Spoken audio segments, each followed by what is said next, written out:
The men's game had just finished up about 30, 45 minutes ago here with Drexel and Towson.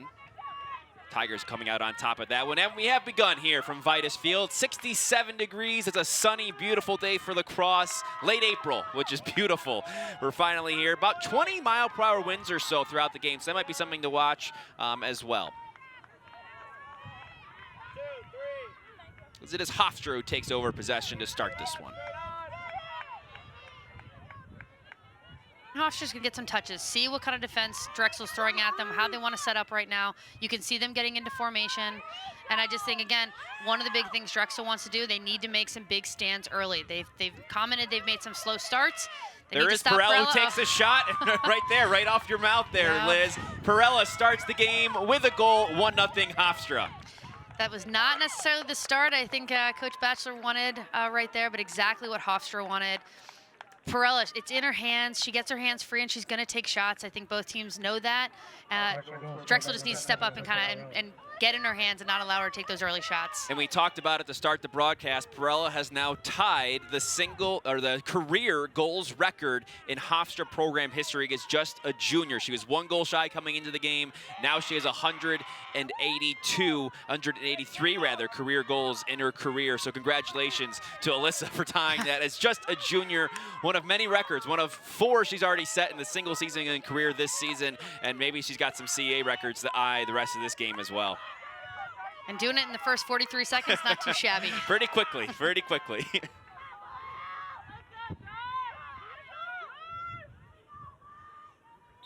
And of all that, Hofstra takes a 1-0 lead and get off to a good start. And that is something that Jill Batchelor talked to us about, saying they need to get off to better starts for the Dragons on their side of things.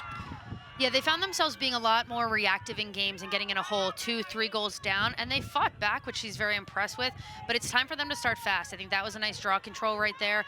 They're going to look to push the pace a little bit. I know consistency on the attacking end was something that she mentioned they need to clean up just a little bit.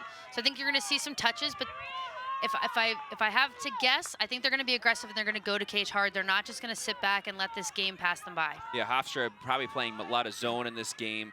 That's what they're known for with Shannon Smith, but to see how they match up right now.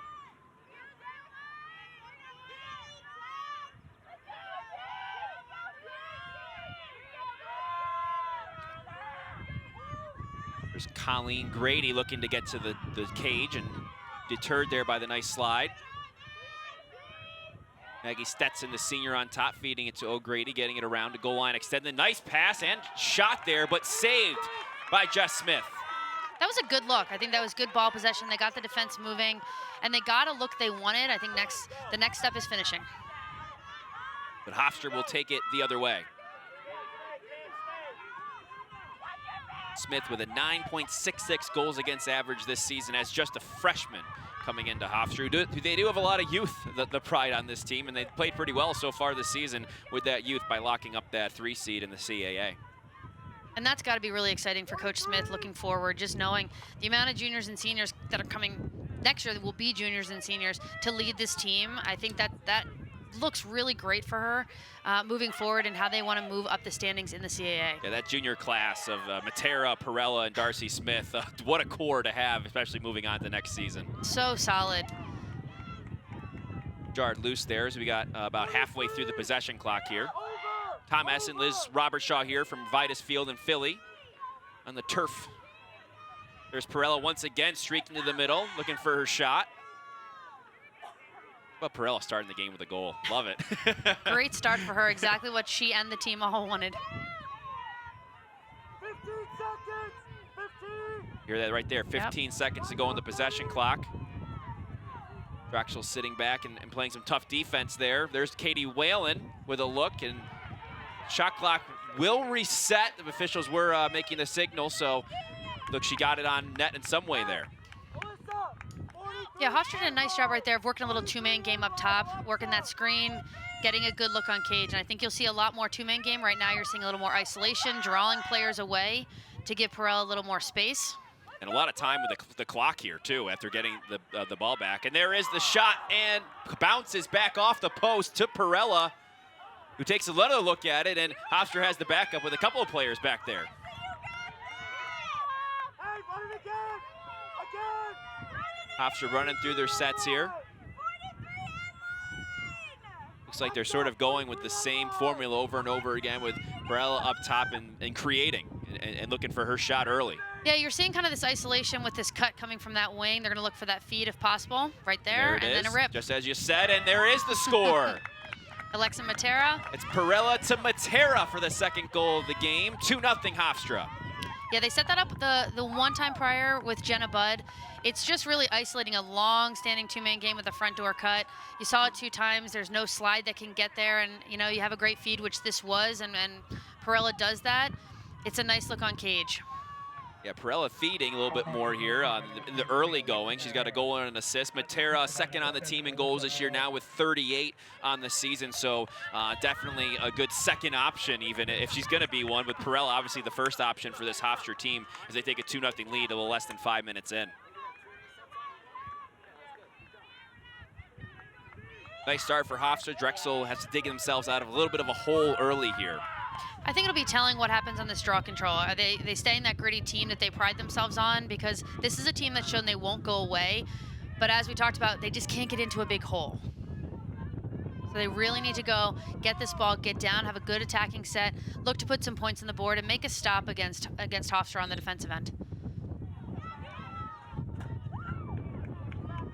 The Hofstra once again gaining possession there.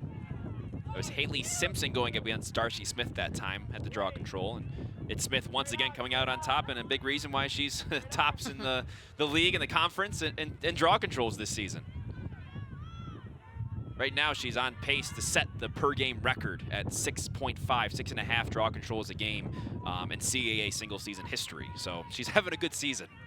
Yeah, this Hofstra team is doing a great job in the record books. Katie Whalen in front with the pass, and Hofstra gets another goal. This time, it's Erin Demick with the goal, her first of the game. The freshman out of Ellicott City, Maryland.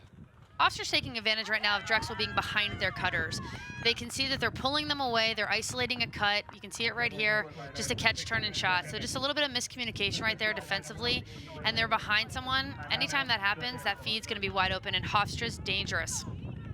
Yeah, Drexel decides to take a timeout to talk things over as Hofstra takes an early 3-0 lead. Drexel so far has 5 shots on goal. That just one, or excuse me, Hofstra has the 5 shots on goal. The Drexel's 1 at this point in the game. We just saw that Drexel had a good opportunity. They just haven't had the possession of the ball that much. So they got a little bit of break and to talk things over at this point, and we'll take an opportunity now as we head. We're right around the corner from the tournament here, the NCAA tournament. So let's take a look at the media poll from the Inside Lacrosse IL media poll here. Boston College still at the top. We saw them survive against Syracuse last night in that ACC tournament, Liz, and that game was incredible. I mean, Syracuse had the lead 13-10, something like that, really late, and BC really rallied and kind of showed, you know, what they're made of, and when they haven't had to do that too often this season, other than teams against a team like Syracuse. They did, and they also showed the amount of people that can score for them. Having game-winning goals by by Taylor Walker, it's impressive. It doesn't have to be one of their top 3.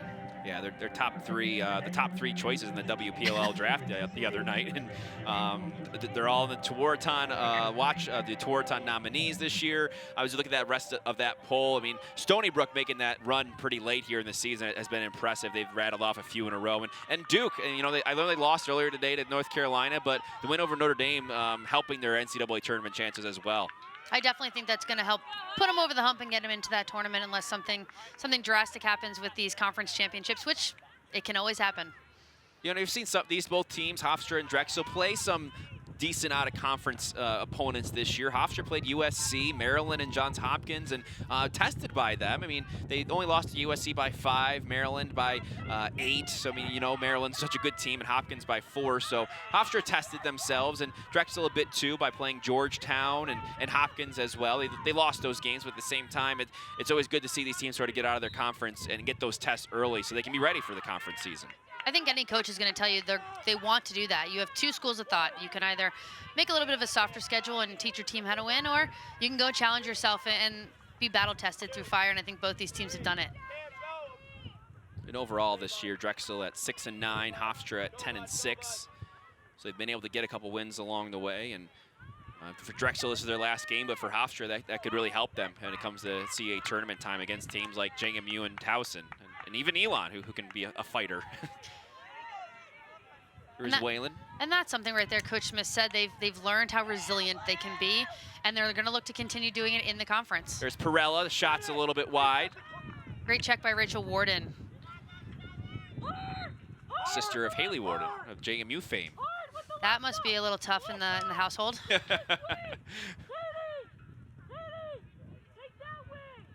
Haley, the most outstanding player in the NCAA tournament last year during JMU's big run. Rachel's brother played lacrosse at Fairfield, and Alex as well played at Air Force. So all in the family there for Rachel Warden, the junior out of Glen Mills, Pennsylvania. 3-0, we're going to restart at the dot behind. That's Matera looking for a feeder and sort of slips on that turf behind the cage, and a opportunistic bounce for Drexel there. Gets a little bit of a break. They're going to get it in transition now and try to dig into this lead with Hofstra leading 3-0. Drexel really needs a good possession here. They need to get some touches on the ball. They need to give their defensive break. They've played pretty much 6 minutes of defense, so they need to get it down here, get a good look on cage again. We're looking for some nice finishes from Drexel. Hofstra wants to stifle them. You know, whether you can see it, it shows like a man. There's some early hedges, especially from Anna Kaufman, who goes. You can see right here we got some doubling going on. But I think that's just for Drexel to figure out where the openings are. See that defense sort of suffocating in there right along the line. Drexel continues to move it and try to find the open player, and looks like we have a shooting space there. Yep. Nice job by Drexel finding the skip past the opposite. Zones are going to flood the ball side. They're going to try to put pressure on the ball, and they did a nice job of finding the backside. They had the opportunity there if it wasn't for the shooting space. So we will get a free position here.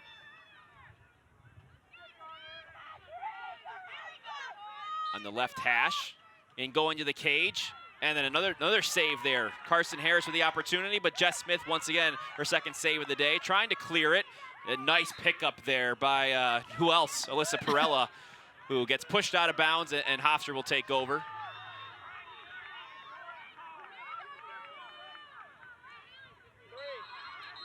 A little bit of physical play there. We're going to get a card. Cross check right there. That's Rachel Warden, who's going to sit out for a little while, and Hofstra will take over a man up. Sort of a physical few seconds there at the midline. Be a dangerous use of stick there on Warden. And I think that's the officials right here setting the tone early that we're not going to allow this game to get out of control. We're going to protect the players and make sure we have a clean game. So Hofstra takes over, man up 3-0 here. A little more than 7 minutes into the game. Tom Esch and Liz Robertshaw here for you at Vitus Field in Philadelphia. Looking to add to that 3-0 lead. Offense isn't working well so far as they've been really moving around and sort of facilitating things through, who else? Perella and Matera.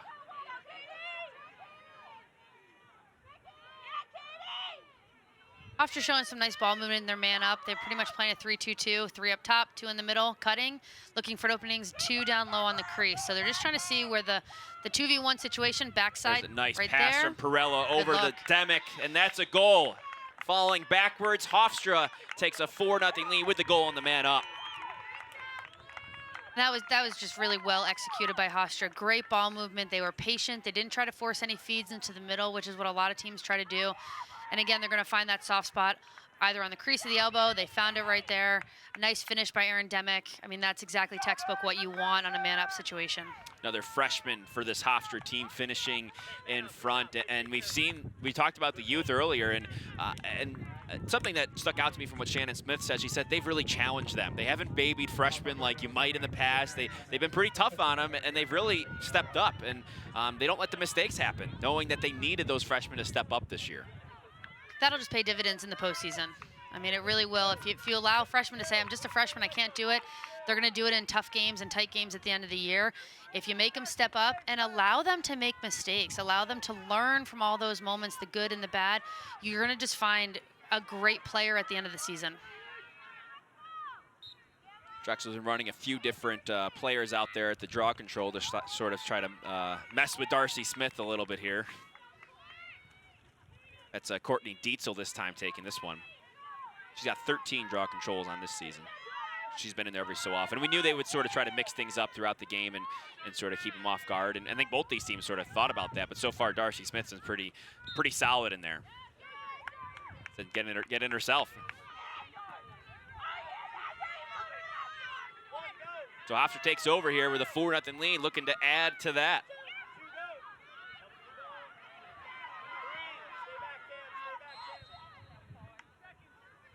An offside violation, so you're going to reset on the shot clock. And again, I think what Drexel needs to make a stand here, really make a good stop, try to get down the other end.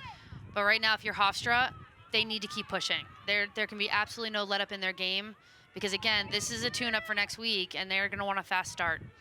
Yeah, taking on a good Towson team next week. There is Perella looking to make something happen once again. Finds in the middle, and it's another shot, and it's another score. Hofstra taking a 5-0 lead early here. That was a nice handle by Jenna Budd inside, good finish. I mean, they're moving well, they're catching Drexel off guard, and a lot of miscommunication in their defensive slides. You're finding Hofstra players with a stick open, being able to showcase. And again, that's going to be really dangerous for this Hofstra team. Yeah, we get another look at this one. Perella's doing a nice job of finding some of those players. Bud's second goal of the year thus far this year. She's come on a little bit later as a senior this season. She had a couple assists against Delaware and Towson last week. So being to put one in the back of the net for Hofstra early in this one to give them a 5-0 lead. I really like what Perella's doing. I like that she first play, she goes and takes a shot, score. From there on out, she's been looking for some nice feeds to show that she can do both. I would anticipate you're going to see some more goal scoring from her. She's going to come back now that the defense has to adjust to her feeding. You're going to see her take some more dodges, but she's doing an excellent job to lead this team so far. She's taking what the defense gives her. Yep. And she's got 3 assists so far in this game, so already padding that box score and adding to her multiple records that she set this year. She's very, very impressive.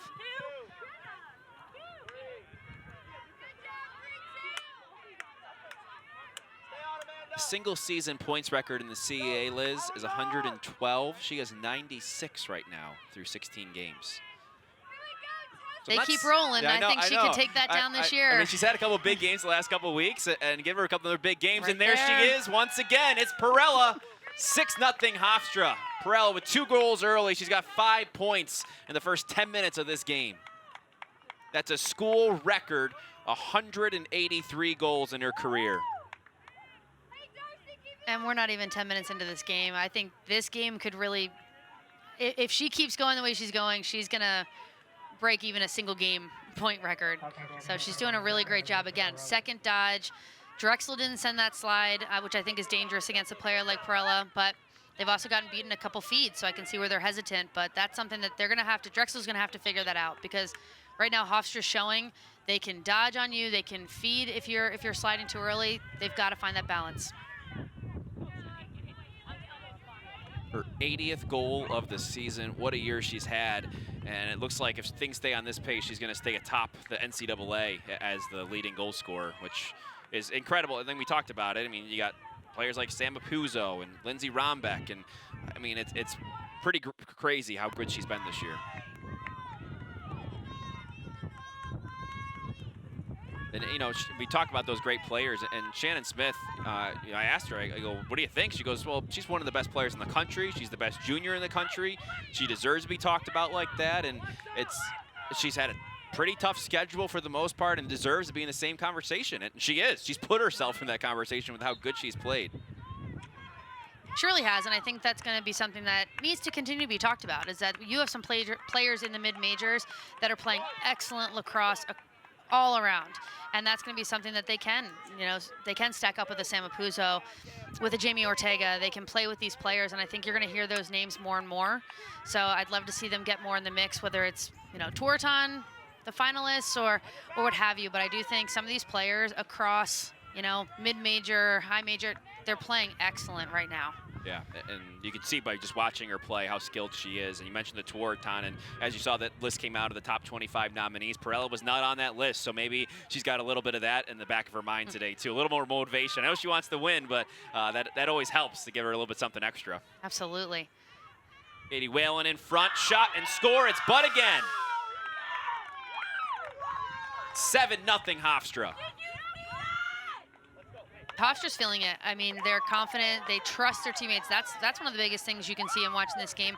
They're trusting their teammate will catch the ball and finish because they're feeding from pretty much 15 yards out. You can see this feed all the way out really wide, not your typical feeding area and location, but she sent it in there. She trusts her teammate, and these finishes are outstanding. Bud now with a point in 5 straight games, coming on strong. She had a goal and 9 assists coming into this game, so getting even things out a little bit early on here with a couple early goals.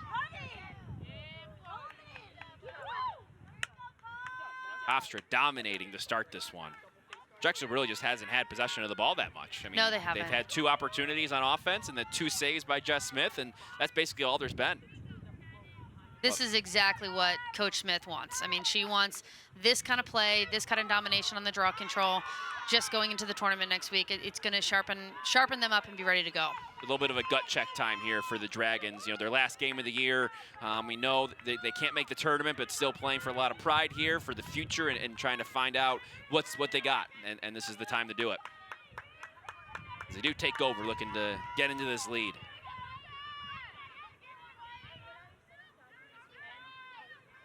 Nice feed right there, wide open in the middle. That was a great look. Shot by Courtney Dietzel, high, stick side. That's really tough. Obviously would have loved to see a low finish right there, but sometimes in the moment, as every coach has seen, that's a shot that every player is going to wish they had back. Almost found herself a little too open, you know? And it's tough, especially when the other team has this run going. Things start to tense up a little bit, and you want to score so much, you know? It's tough. Yeah, players tend to get tight in these moments, and that's where you just need everyone just to calm down. There's plenty of game left. Yes, you're down in a hole, but you just got to start climbing your way back one by one by doing the simple things you've worked on for the past, 6-7 months.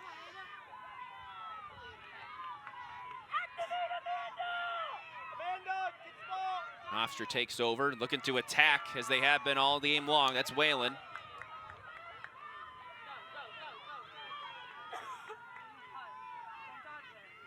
Hofstra doing a really good job of really isolating and stretching out these slides for Drexel. You can see right now, there's a good 7-8 yards before any slide can get there.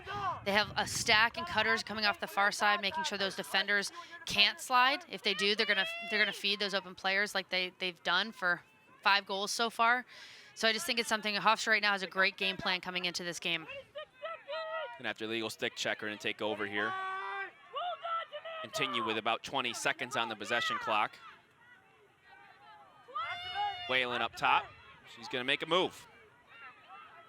There she goes to the cage, looking for someone and cutting in the middle. And there's her teammate, Ariana Esposito. And that's going to be on Drexel. So Hofstra will take over with a free position. That's Esposito from the 8-meter.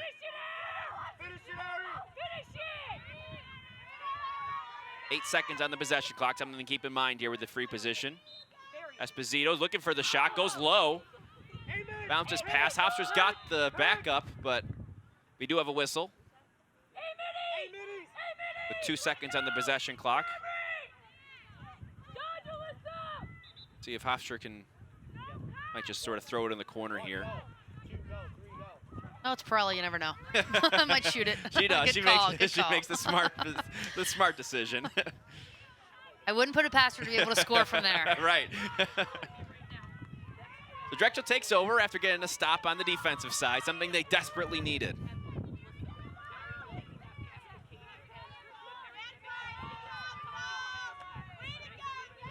All right, so Drexel's going to get into their offense once again. They've had a couple of opportunities. I say a couple.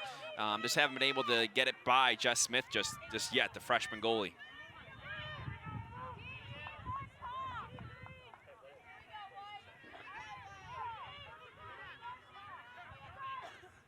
Hofstra jars it loose for a brief second, but nice pickup there by Grace Osterdale.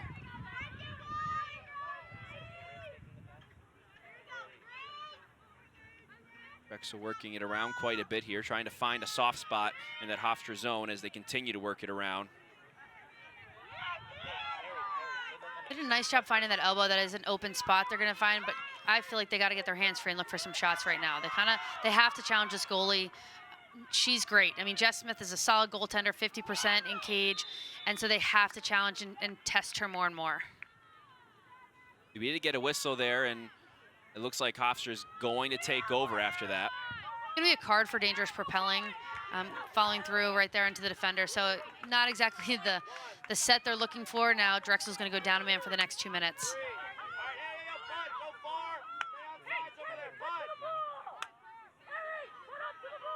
About 17 minutes to go here at Vitus Field. Hofstra with a 7-0 lead. Tom Esch and Liz Robertshaw on the call this afternoon. It's a beautiful day.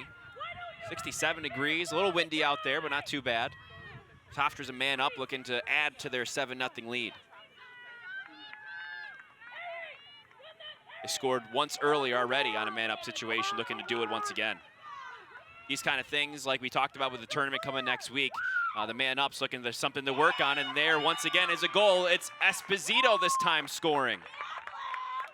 Again, really simple play right there. They're not making it more complicated than it needs to be. They have one player in the middle waiting for that defense to slide down to ball. When they do, she's wide open. It's a nice finish. Again, she doesn't try to make it something it's not. It's just a little touch finish at the end of the day right here.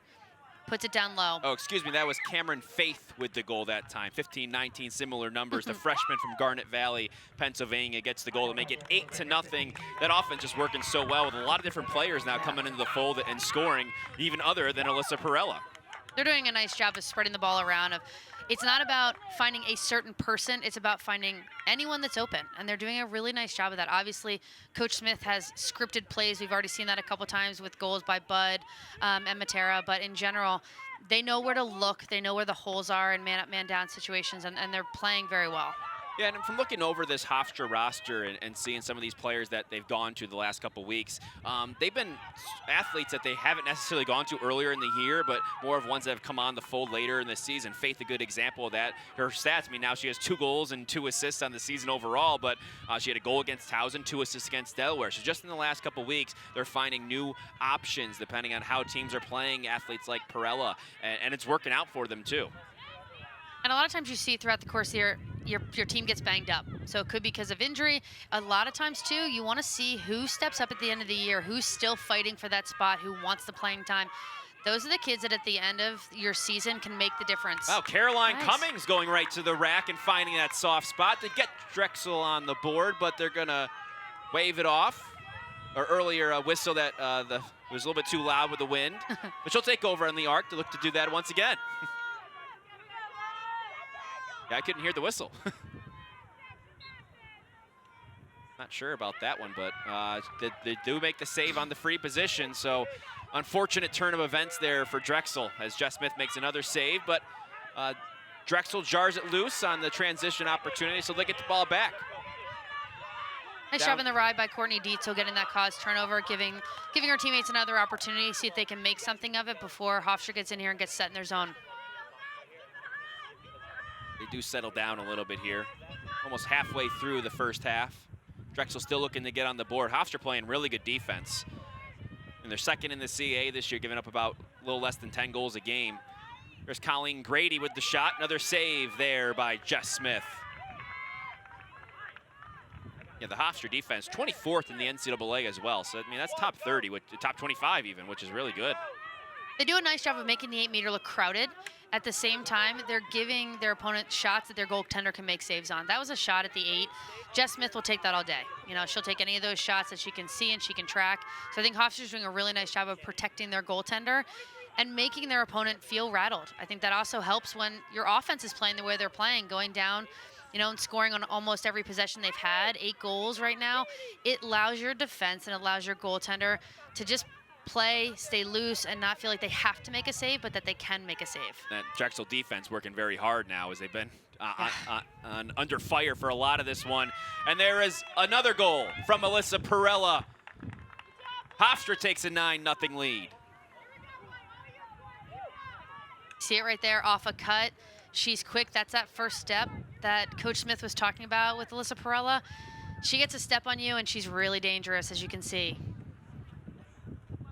She's now moved into 9th in the CAA career goals list as just a junior. She's firmly in that top 10 with a hat trick this afternoon. 185 career goals for Perella. She has 3 goals, 3 assists in 15 minutes. That's 6 points. That's pretty good. That's pretty good, yeah. We knew we were going to see a show, and she's given us one so far. With those 6 points, she's at 99 on the season thus far, and she's third. I mean, there's so many records. I'm just going to start reciting them. For the CAA single-season points record is 112, we mentioned earlier. Now she has 99, so she's third now on that list. She moved past Kristen Gaudian. You have to believe that Coach LaMonica right now is watching this game. As long as her game's over, she is watching this game right now, and she better be drawing up that game plan to slow down Alyssa Perella. Coach LaMonica and Towson finished up with Delaware a little while ago. They won 17-14. So if you're watching, Coach LaMonica, hi. Hi. Get that game plan ready because Alyssa Perella is coming after you. You know, Towson and Hofstra played last weekend, and Towson won 13-12, but Hofstra had a lead late in that game. The Tigers had to come back, and it was another good game, and I think we're going to get that again next week. Got to push on Hofstra, so Drexel will have another opportunity at the free position to get on the board here. Well, this is a good look. I think the fact that she looked to Cage, she found the open player, you know, a little aggressive on the defensive end, but this is a nice opportunity right here for Drexel. Sophia Watkinson taking this free position here. She's going to take the shot. It's going to go wide, but the backup's right there at X, and they bring it out, and they're going to settle down with a fresh possession clock.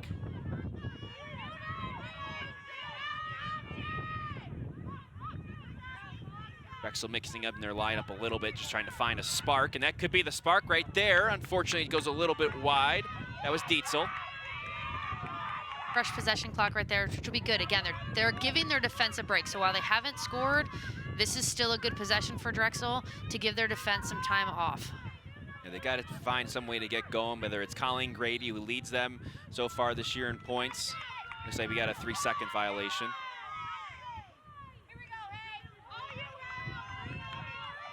Haley Simpson, freshman midfielder, will take over here. Here's a free position from the right side. So take the look at it. She goes low and scores. Drexel's on the board. It's Simpson. 9-1, Hofstra the advantage. That's something I think they're going to definitely use as a spark. And I love that it was a freshman, confident, went straight in. Hofstra is quick off the line. You saw that in the last 2 to 3 free position shots they've had. And you can see her right here. Confident, she's got her eyes to case, and she shoots early. I think that was a great shot for her. Hit the ball well so that Jess Smith couldn't read it. Finishes that goal and gets them on the board. Yeah, that one was tough to stop for sure. Very well done there by Simpson, freshman out of Ellicott City, Maryland. Wasn't able to score. She had a couple goals, wasn't able to score last week rather, but she had a couple goals earlier in the year, and getting her 5th of the year, as we've talked about. Drexel trying to find a spark, and they do. Interesting thing about Simpson, she played varsity boys hockey for 4 years in high school. Made it to the state title game, went to nationals, so she can hang, as they say. That's awesome. Tough. And skilled. And skilled. Yeah. That's something I will say, more and more coaches are looking for hockey players. Whether, obviously you'd love if they play for the boys, but playing on the women's teams too. They've got great hands. They've got a good touch and feel on the ball. That's a sport, I can tell you right now. More and more coaches love the dual sport athlete of someone who played ice hockey. Drexel will look to get a little bit of a run together off this draw control, but Hofstra once again takes over. They've been good on it so far.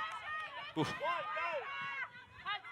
If it's not Smith, it's Matera, and you know she's all over the place. She reads where the ball's going extremely well and gets a jump. Straight on.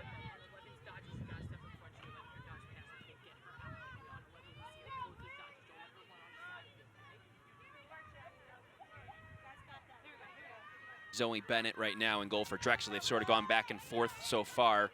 Sigourney Heering got the start as a senior, but it looks like there's Bennett there in the goal for Drexel right now. Elevator low. Hofstra up 9-1. Looking to make it double digits here. They've had a great first 18 minutes of this game. As good as they've looked all year against competition here in the CAA. Get Perella from behind the cage. She's good from there. Whalen looking in front and popping wide open and scoring is Demick once again. Great ball movement there from the Pride. Hofstra's really taking their time to run their sets, and I think that also shows that Coach Smith wants this to be a primer for next weekend. So they're not just freelancing. What you're seeing right now is not just roll the ball out there and play. They have sets, they have looks. You can see it right here. 1, 2, they're going to find the third player down low on a great backdoor cut. Miscommunication from Drexel, Hofstra takes advantage of it. Really well done, well executed. This team is looking sharp. I can tell you that right now. They're finding the looks they want. And I think that bodes well for their future. That's a hat trick for Demick, and Whalen, big reason why she leads the team in assists right there. Great vision. And we do have another timeout here on the Drexel side of things. Hofstra leading 10-1 with 12:14 left to go in the first half. We're going to take a brief break here from Vitus Field in Philadelphia.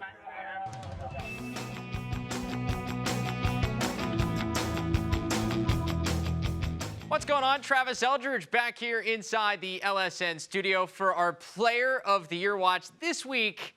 An obvious choice, highlighting the defending Tewaaraton winner, Sam Apuzzo. The BC senior entered this week as one of the top scorers in the entire country. 94 points in the season so far. Of course, won the Tewaaraton Award a year ago. Also, with a season-high 13 draw controls in that win over Louisville last weekend. And this week in the ACC tournament, she's continued to lead the Eagles. A couple of points in the dominating win over the Cardinals in the quarterfinals. And then another hat trick last night as the Eagles came from behind to beat Syracuse in the semis. Apuzzo and BC now turn their attention to the ACC title game tomorrow afternoon. Remember, keep it locked in here to LSN all season long as we continue to track the Player of the Year race on the men's and women's side. We'll see you later on.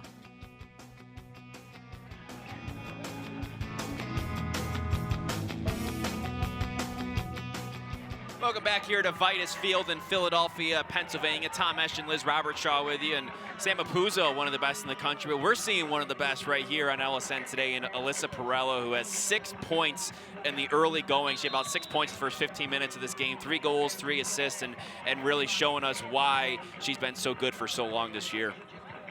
This is exactly what Coach Smith wants to see. You can see she's smiling right there, well-deserved. They know it's not over. You see Darcy Smith going out, ready to take care of the draws. She and Alexa Matera have been outstanding. They're aggressive, they're going after it, and they have a great connection. They know where the ball's going, and I think that's something Drexel has to pick up. They have to get a little more gritty, a little more scrappy on these draw controls and get more possessions for their offense. Yeah, we've seen Drexel take a few more of these draw controls, and that might be a height thing as well. Carson Harris, who, as we talked about, is the single-season record. She's 5'6", Drexel at 5'10", maybe matching up a little bit better with Darcy Smith on the Hofstra side of things, who's 5'9". So sort of that kind of a matchup thing as well, as also Drexel just trying to find the combination of things that work. As they do get, they get possession, so yeah. Coming off the timeout.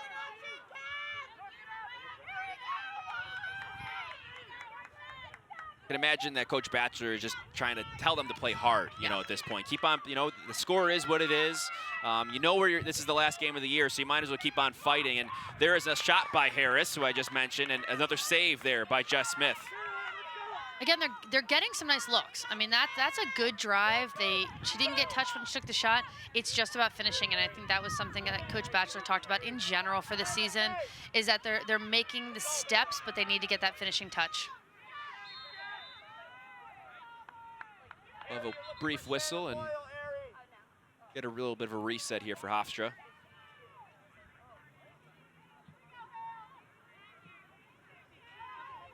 As you've mentioned, I think Hofstra's going to keep on coming.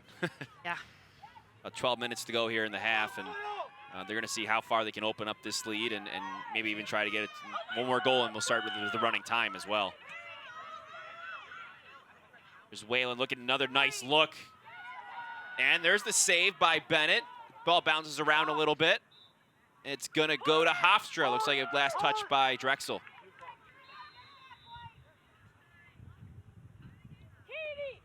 Have a whistle on the restart, and they will get to restart once again. Right there you have a foul. I mean, that was a warning for the player. She didn't give her the necessary space that needed. That happens again, it will be a green card, a 1-minute penalty, so I know that's something Drexel would like to avoid. So just tightening those things up. They don't want to give any more advantages No. to Hofstra right now, and do a nice job defensively there, and the little spin move works out, and they'll continue play despite the whistle. They'll play on in transition, which could be an opportunity for Drexel to dig into the lead a little bit, have some momentum heading into the locker room. You got a shooting space there on Hofstra on the transition, and we'll do a free position from the 8-meter with Colleen Grady. Leads the team in points, assists, goals this year, looking to add on. She goes to the rack, goes low, and scores. It's Colleen Grady, the sophomore from Gretton Ridge, New Jersey, giving Drexel their second goal of the game. That's a nice play. Great defensive stop on one end, good transition bringing it down, get the shooting space call and finish on a free position. Drexel will take that. I think, again, they need to keep chipping away. They're not just gonna, get those 8 goals to tie it up overnight, but if they can just do things like this, play a simple game, they can get back into it.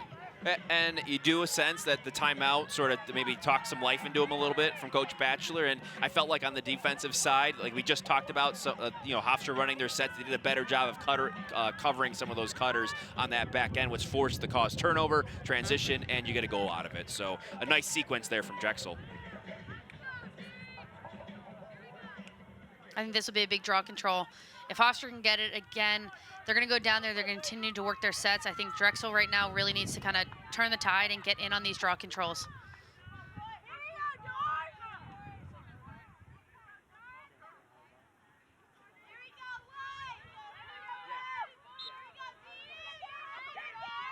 That's pretty nicely done there from Darcy Smith, and that's why she's so good. We got a good look at it there.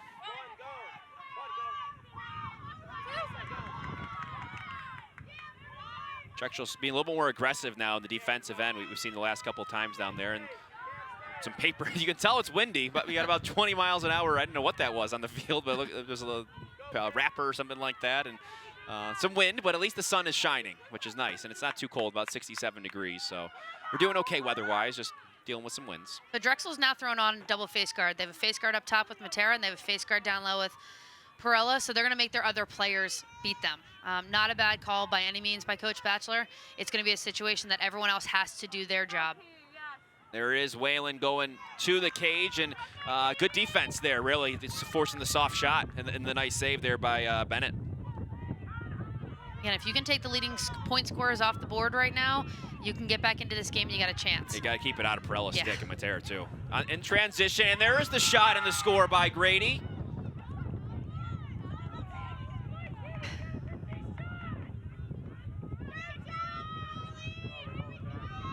As you saw, no goal. Goal's been waved off. But once again, we got a shooting space, so Grady's going to take over here with the free position, trying to cash in. And there's the save by Smith. So that's the second time that's happened for Drexel, where there's been a penalty with an opportunity to score, and the goal's been waved off because of that.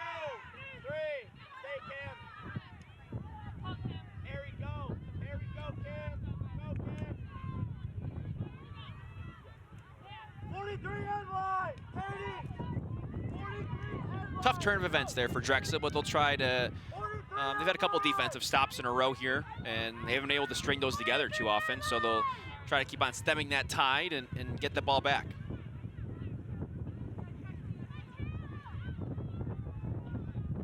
Yeah, and Perella's looking for some cuts. You can see up top we have a little bit of a two-man game. They're going to keep it wide to see if they can get some cutters and drives. I think they just want to continue to stretch out these slides for Drexel and not make it easy for them. Trouble with the ball there and the goal line extended, but Hofstra somehow came up with it. A lot of breaks going their way for the Pride. Up 10-2 with 8:30 left in the first. Esposito cutting through the middle. And we've got, it looks like a shooting space there. Who else is? Perella. Let's get another look at that one.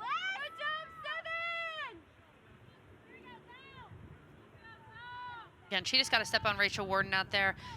As Coach Smith alluded to, she is so quick. She's going to be really tough to face guard throughout the course of this game. There is Perella, who works hard to the right side and sort of got bungled up there and wasn't able to score. Sort of fell over herself.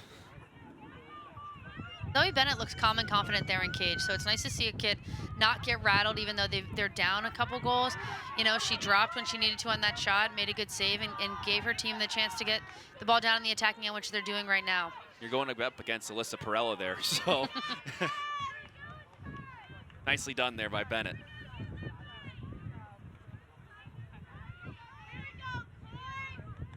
Drexel trying to take some of that momentum back, and they've done it with a few stops in a row on defense, looking to do it on the offensive side, and getting right to the cage and scoring is Harris.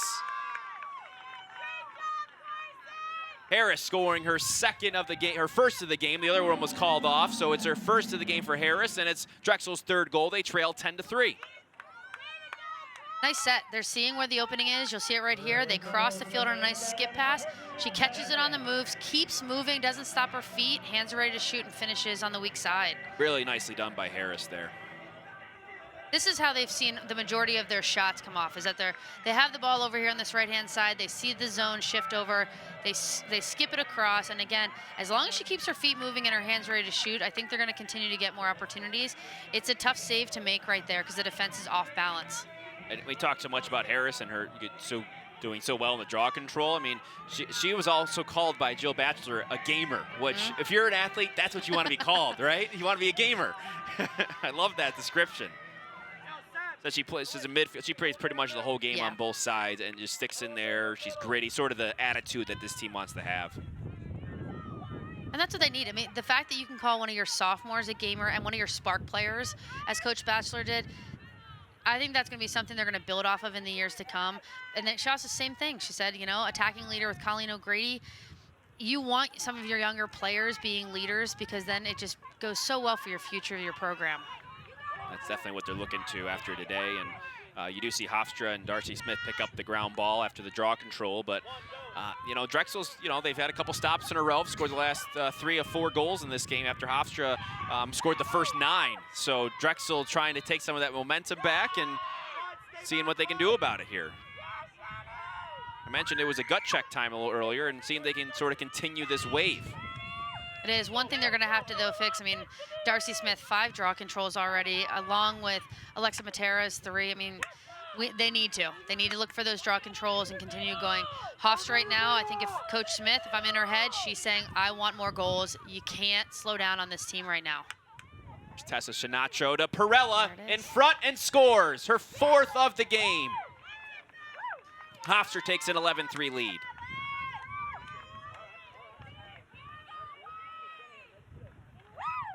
Hofstra's proving what a nice dodging team they are, obviously with Perella in there, but what a great cutting team and what a nice feeding team they are. Anyone can feed, anyone can cut.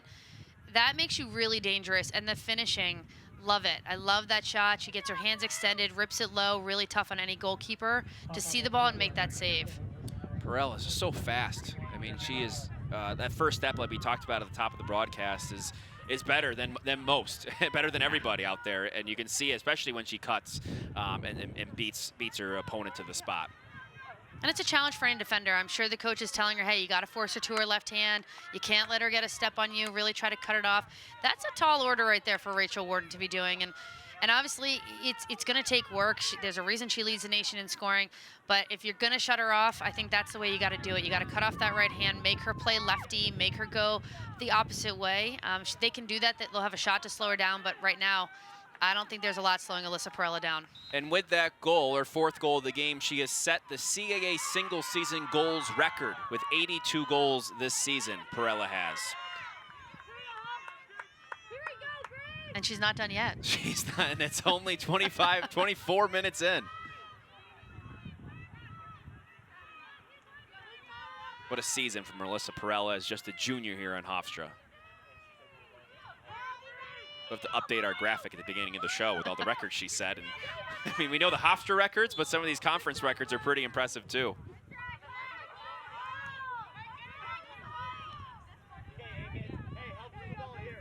Fortunate uncaused turnover right there. Just misread it. That's going to hurt them, and Hofstra's ready to go down the other end. Good hustle, though. You have to say it right there on the sideline. Coach Batchelor will like that. Any kid that'll sell out and dive for a ball on turf, I respect it. Yeah. I'll give that up. Because you're going to have some elbows and knees that are going to be a little red. It's going to leave a mark. And all the little pieces of tire. Yeah, brutal. After I had to play the shoes and everything to take off, the bathroom floor would be full of tire pieces. They've stretched out Drexel really hard, taking that long dodge. That's another good hustle play there by Nice. Drexel on the defensive side. They didn't catch the number, but really came out of a cannon. Hofstra will take over after the ball bounces out of bounds.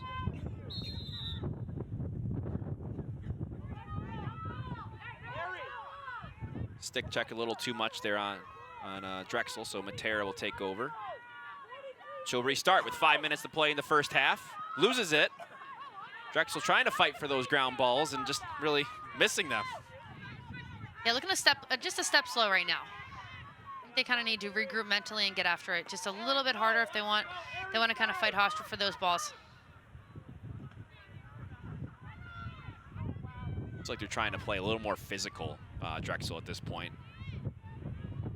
Slow Hofstra down a little bit here. And we have a stack over here on the elbow. Nice feed inside. A little crowded on that feed. There's Bud doing some work, but it's picked up by Esposito.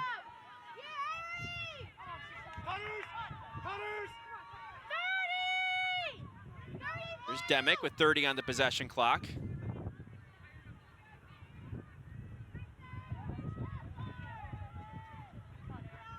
There's Faith from the left side. Looking over the middle and no cutters there, so she'll get it back out. We'll see some cutters from this side. They do a nice job of setting. There is the cutter. Setting picks and wheels, and it'll work. Esposito, she scores to make it 12-3. The sophomore from Miller Place, New York. That was about 10 seconds to go on the possession clock. They worked through their progressions and found Esposito cutting through the middle. They're finding a lot of success by just having that one feeder out to the side, whether it's Buzz, whether it's, sometimes it's Esposito or she's not cutting. They're having a lot of options. They'll set up a stack opposite. They'll send a little wheel going through there with some inside picks, and then they're just finding wide open looks of cage. This is really tough for Zoe Bennett to make these saves because she's seeing point blank shots from about 3 yards out. So Hofstra taking a 12-3 lead here with 3:51 to go on the clock here in the first half. Drexel had, made that run a little bit and sort of get on the board here, but Hofstra is sort of taking the momentum back now at this point after a couple nice saves from Jess Smith, and Hofstra just getting it done. They've been very efficient on the offensive side. They've had 18 shots on goal, and they've made 12 of them. And I think that's a great way to look at their offense right now. They're running their systems. They're doing exactly what they want to be doing. They are being efficient, even when their 2 top goal scorers are being face guarded. Like we said, finding the scoring from other places, even though Perella has 4 goals and 3 assists. I guess she can sprinkle it around, let somebody else take it. Right. She can't really score all 12 goals, even as we might think she can. Yeah. But Wind kicking up a little bit here as Drexel takes over. Courtney Dietzel draws that shooting space again. Skip pass. They catch the defense sliding, see what they can do on the free position. Dietzel, the junior from Doylestown, Pennsylvania. Looking for her first goal of the day here. She goes right to the cage, but makes the quick pass towards the crease. And we'll redo it. Another free position there as Dietzel picks it up, and she'll get it from the middle this time.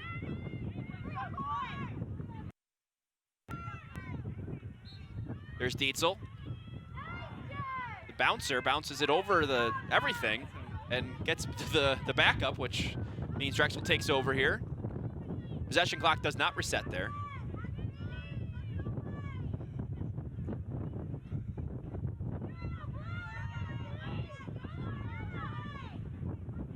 Osterdale from X. We have another whistle. Only a 3-second violation in there. Osterdale will get it from the 8-meter arc, even though she was behind the cage there.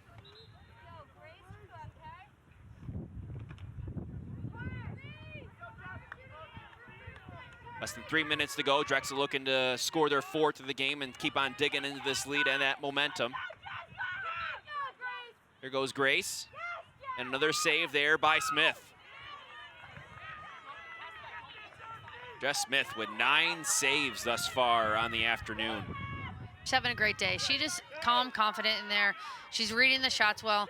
Right now, almost all of Drexel's shots have gone low. A lot are trying to go, 5-hole or behind her. Unfortunately, most of the shots are going to her feet, which is an easier save for a goaltender to make. So I think if Drexel, during their halftime break, they have to talk about shooting behind this goaltender, challenging it. The goals that have gone in have been mid, right behind her hips and elbows. So if they can look for that, they can find some, because Jess Smith is making every save low. And Drexel's really had to work for the shots they've gotten. Yeah. It feels like with Hofstra, they've come more easier, I guess, is just the way to put it. And they've come within the flow of the offense, the cutter in front, and that's how it's been going so far for both these teams.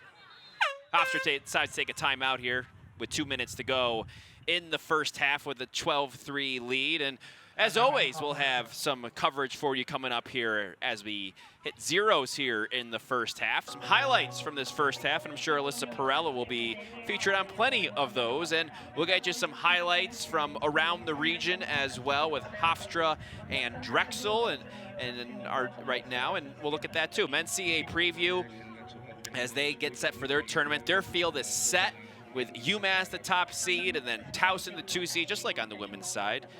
And we'll have Delaware on the 3 seed, Drexel the 4 seed. So it's UMass and Drexel on the men's side, Towson and Delaware the 2-3 game, which should be a good one. All those games will be pretty decent next week.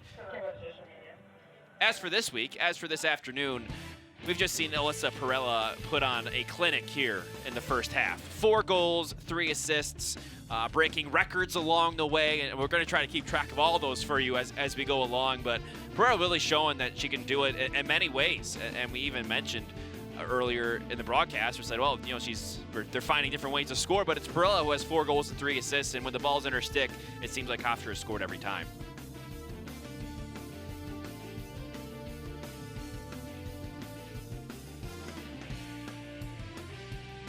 It's something that she's really, that Shannon Smith had said that she's been better at this year. She's become, because I was wondering, I asked Coach, I was like, so what has she gotten better at? Because she was good last year too. She said mentally, which I thought was interesting. She's mentally stronger.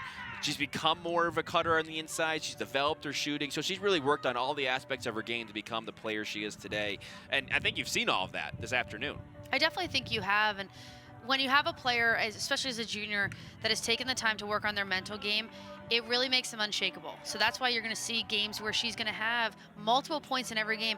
She has scored a point in the last 26 games.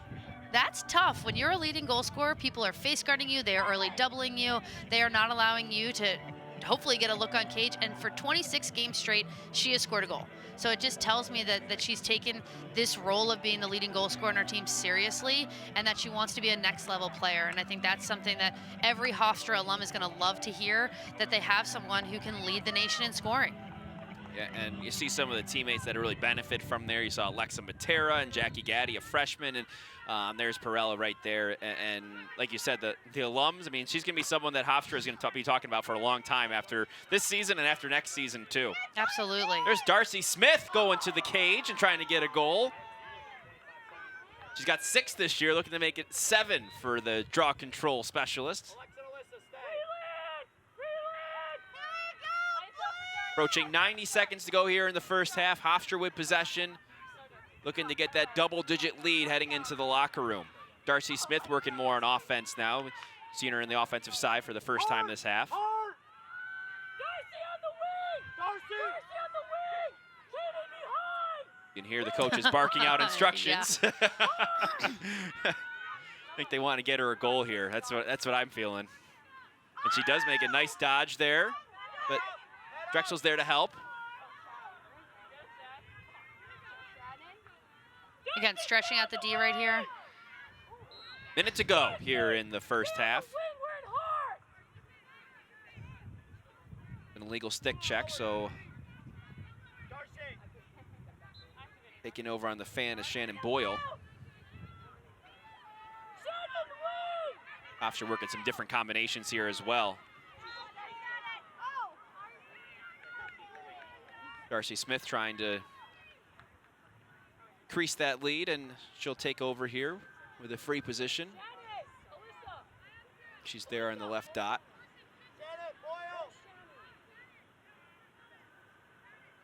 Interesting to see if she takes this. I mean, she doesn't have the best angle. Nope, yep, pulls it out. I think they want to get set up. Oh, geez, Drexel. She was wide open there, almost didn't really realize it. And Perella cutting into the middle, and the ball's all over the place. So we do get the ground ball. Drexel in transition with 30 seconds to go. Grady taking it over the middle. Pressed hard there by Matera. Getting it around. 25 seconds to go in the half. Drexel looking to add one more.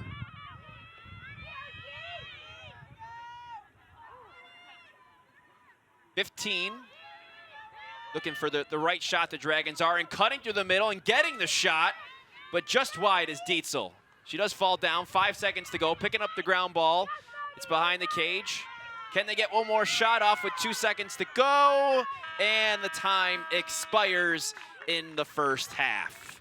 It's Hofstra via Alyssa Perella's 4 goals and 3 assists with a 12-3 lead here at Vitus Field in Philadelphia, Pennsylvania. Aaron Demick also has a hat trick on the Pride side of things as well. Our score at the half at Vitus Field, 12-3. We'll be back in a few minutes for the second half. But first, an update on the day in college lacrosse. We'll send you back to the LSN Broadcast Center.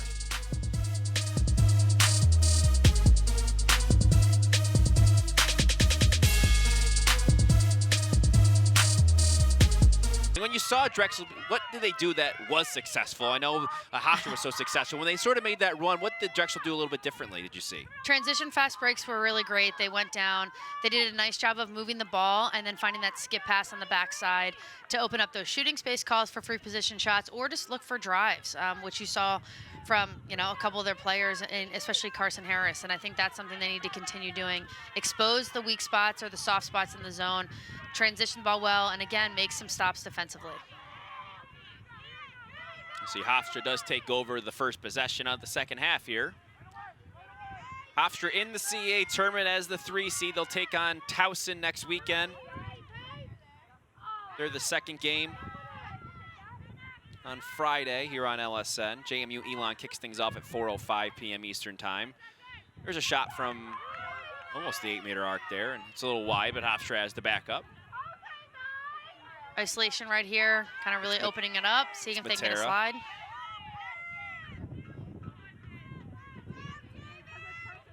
Again, this is a setup we've seen the entire game. We have a dodge from one angle, good hard rip, but then we have almost all the entire team in a stack on the far side looking for some of those cuts. Just waiting for one cutter to come through, maybe the next one to come through, and that's what's been working. Here comes Perella beating everybody, but the ball's jarred loose and a caused turnover there by Drexel as they take it the other way. You don't see that too often. Drexel has a chance to score the first goal of the second half in transition. I think Rachel Warden was waiting for that one. She's like, you've got me on a couple. I'm going to get you on one. As Drexel takes over on offense after the transition opportunity, they'll settle things down a little bit. See what they talked about in the locker room and see if it comes to fruition.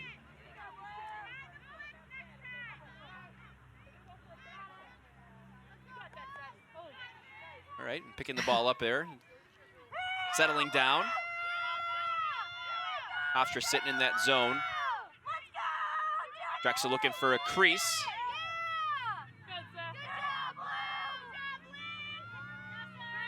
Hofstra not allowing anything too easy, but they're in the middle shooting and scoring. It's Jamie Schneidereth with the goal. I was just about to say I was wishing they would play a little faster. They looked a little slow, but they did an excellent job of moving the ball around the perimeter, finding that open player, and Jamie Schneidereth inside the middle.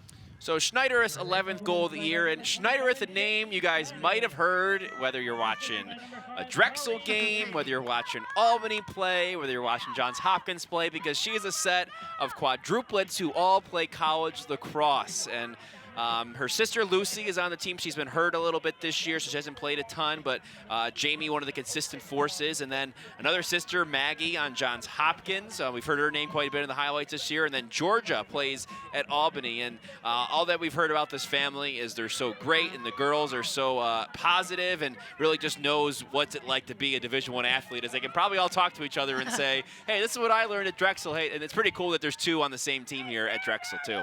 I mean, summers must be crazy with the training packets that come home, and I can only imagine those poor parents on a Saturday. What's going on? So Where do they go? All the travel. Something I think is cool is as we were talking about Lucy and that she's been hurt midway through the year, and she told some of her teammates, she said, hey, you know, make it hard for me to come back and play again. And I think that says a lot about her, says a lot about the family and her upbringing, and really trying to inspire her teammates in that way. And I think that's pretty cool. I think it's great, and again, it's going to be really important for the future of Drexel with Jill taking over to make sure she has the character kids that she wants. The Schneiderists are a perfect example of that. I know they're going to get more players like it. And again, they want those players that are great on the field, but also off of it. And we see Drexel once again looking to make things happen, and 8-goal deficit, and try to cut that in half here with a couple more goals. Again, I don't expect Drexel to do anything outside their wheelhouse. They're going to stay consistent, look for some of their cutters, take some drives, do what they do. They just need to feel confident in what they're doing. They're getting nice looks. They need to finish them. Like they're moving the ball a little bit quicker than they were in the first half. A little more energy coming out of the locker room. 12-4 here. Tom Essen, Liz Shaw, Robert Shaw on the call. It's Grady looking for an opening. Tough pass, got a little handcuff there. Cutter in the middle, and taking the shot and scoring is Stetson, the senior from Pennsylvania. 12-5. Drexel's showing good composure. I'm impressed with the fact they're not looking frantic. They're not, you know, they've had a couple drop balls, but I don't think that's because they're trying to press. I just think maybe they weren't ready for that. But right now, this is what Drexel needs to do coming out of the locker room and to finish this game. And Jill said it yesterday, regardless of the scoreboard, they want to play a game they're proud of. They want to make sure they're finishing every single possession the way they know how to do it and feeling good and confident about their play. And I think this is a good start to this half. Hofstra right now, they've got to battle back. You know, they don't want to let this game slip and get closer because, again, they have a lot to go for in next weekend, and they have to show that strength that they can keep pressing, keep pushing, and be ready to go. They want to play a full 60 minutes, I think. Absolutely. Leading into the CAA playoffs coming up next week. As for Stenson, a 3-year starter, and a goal on senior day is always a good thing. You got to love that. She was an all-rookie for the CAA back in 2016, her freshman year. So she's obviously made a big impact on this program for a few years now. A couple goals against Delaware last weekend. Hofstra changing things up a little bit there in the draw control circle with Perella taking this one. She can do everything. She has 19 draw controls so far this year. She does lose that one, though. The Drexel, once again, has possession in this second half. They've scored twice already. Looking to make it 3.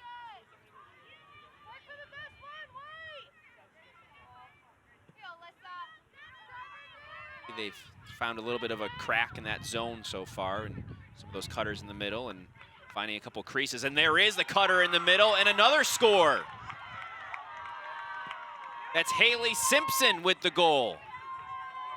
That was great ball movement right there by Drexel. Again, you're seeing that extra player up top, putting 2 people on ball, added ball pressure to avoid the drive from Drexel. And Hofstra, you know, as they're shifting and kind of getting a little bit out of position, they're finding that open cutter on the wings and inside. So Simpson scores, and Drexel comes out of the locker room firing a 3-goal run to start the second half, and the lead is down to 6. 12-6 Hofstra leads, but Drexel with a lot of the momentum after a quick 3 possessions here and 3 goals to start the second half. That's the freshman from Ellicott City, Maryland, getting the goal. Her second of the game. One thing Hofstra, I think, needs to do right now, they need to buckle down and protect their senior goaltender. So you have a goalie who hasn't seen as many minutes right now on the field. They need to limit those shots inside the paint in front of her and give her a better opportunity to make those saves. At the same time, Drexel is doing a nice job. They're shooting high left side, which against Jess Smith was a save because that's her stick side. Right here, Sarah Garoso. This is a righty goaltender. So now they're shooting at a place where, you know, before it was a save, now it's going in. Yeah, we were wondering what that change would make an impact in this game, as it is 12-6, and Perella wins the draw control. And gets it to Darcy Smith. A little bit of a different combination. Usually it's Smith winning and getting it to Perella, so Hofstra mixing things up a little bit, finding some different combinations with that 6-goal lead, and they do get possession, taking over for the first time this half, about 4.5 minutes in.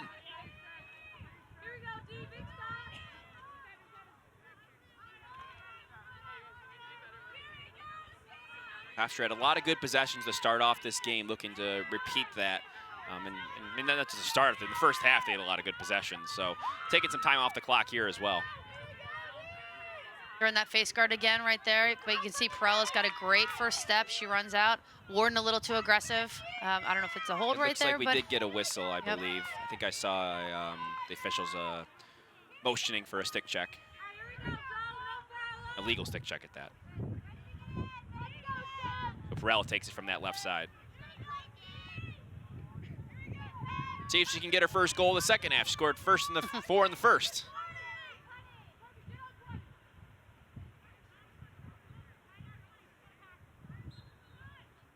She does feed.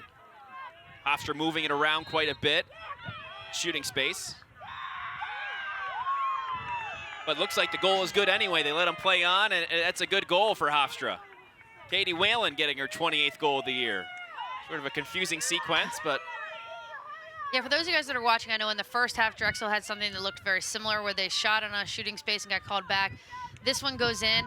It's the simultaneous whistle. So she shot it at about the same time, within a second of when that whistle was blown. In the rules for the NCAA, they're going to count that goal and continue a play on. In the first half, the reason it didn't count, the referees determined it was far enough away from the whistle that the play had stopped and been deemed dead before the shot. So more of a bang-bang sort of situation this time around. It's tough. I mean, I don't envy the goalies in those situations.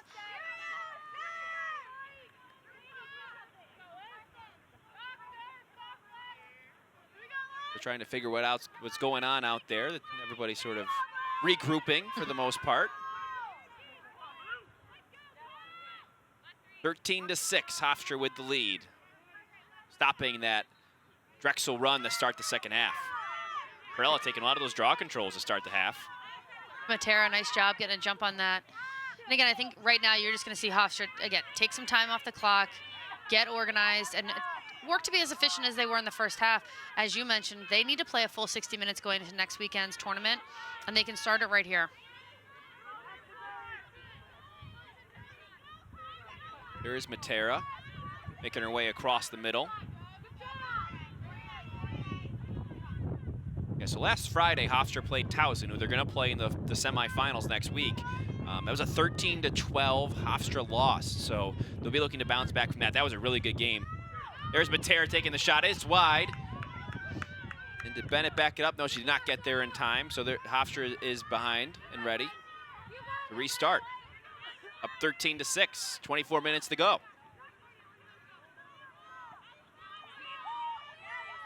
Whalen looking around, searching for somebody, and the ball goes through, but they can pick it up now with 25 seconds to go here in the possession clock.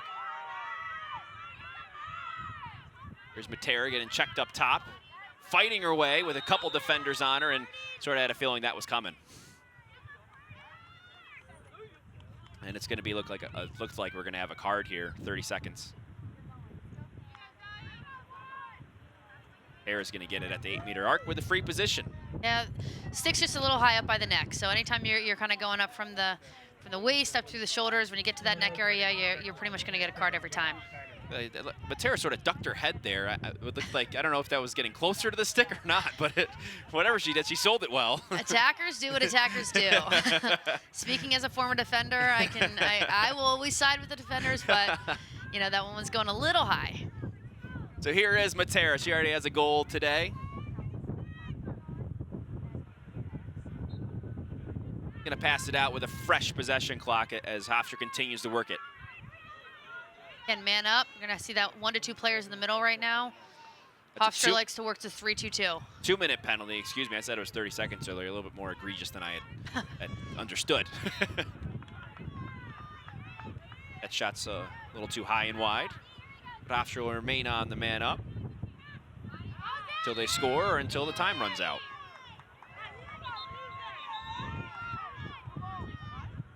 Backed up once again by Jenna Budd back there. Wind's really whipping right now. We do have a whistle and a penalty, so we'll go to the free position. Amanda Guerra with the opportunity this time.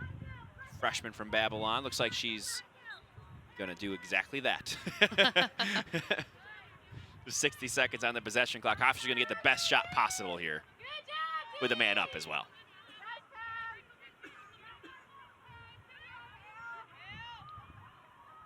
Drexel's doing a nice job of shifting in and out, making it tough for them to find. Nice save right There's there the by Zoe save Bennett. by Bennett, yeah. Right in front was Drexel with the shot, and Bennett with a nice save, with a Hofstra with the shot, rather.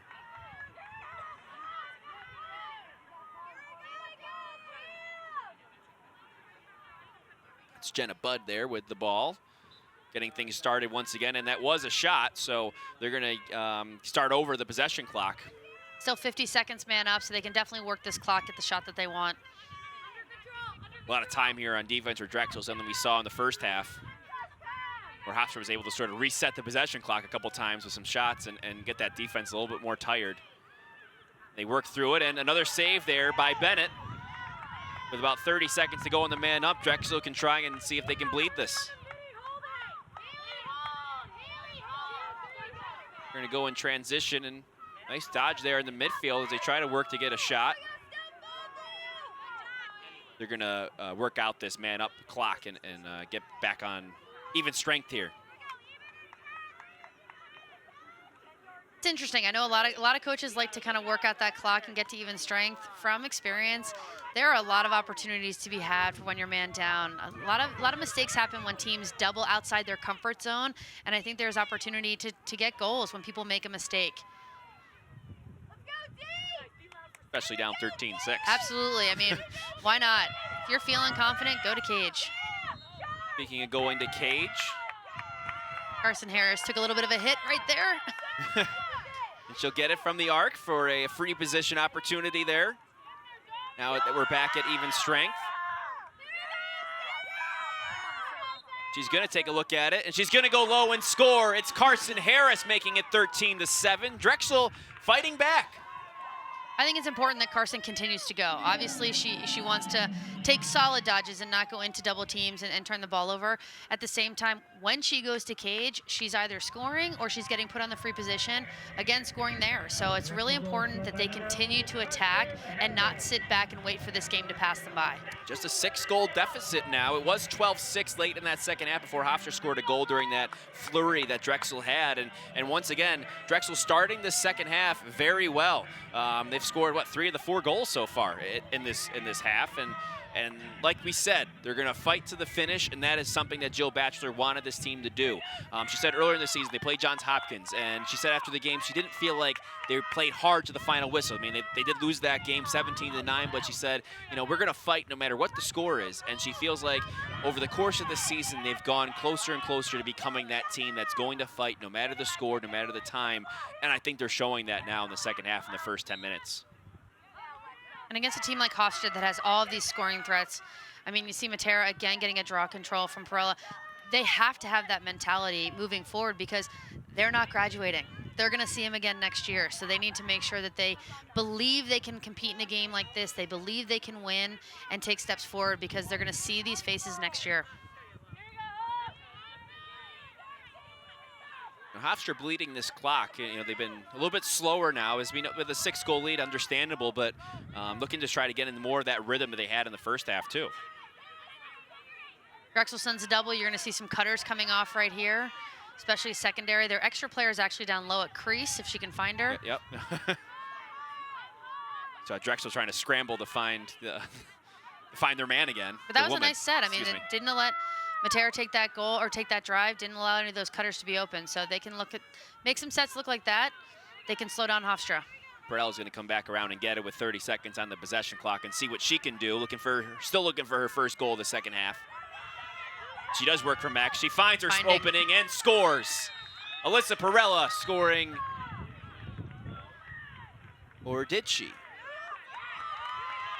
It looks like we do have a yellow card. The goal has been wiped off the board. Dangerous propellant. Oh, yeah, it goes through into the defender, into Rachel Warden. Hit Rachel Warden in the head with her stick, so no goal. Good defense there by Warden to stay in front of Perella, who we know is very fast. And Drexel now goes a man up with Perella off the field, which I think is more important than anything else. Yeah. So Drexel catches a little bit of a break there, and something they didn't get as many in the first half, and sort of getting that momentum back here in the second half too. Down 6 with a nice run to start the second half in his first 10 minutes and looking to cut that lead down to 5.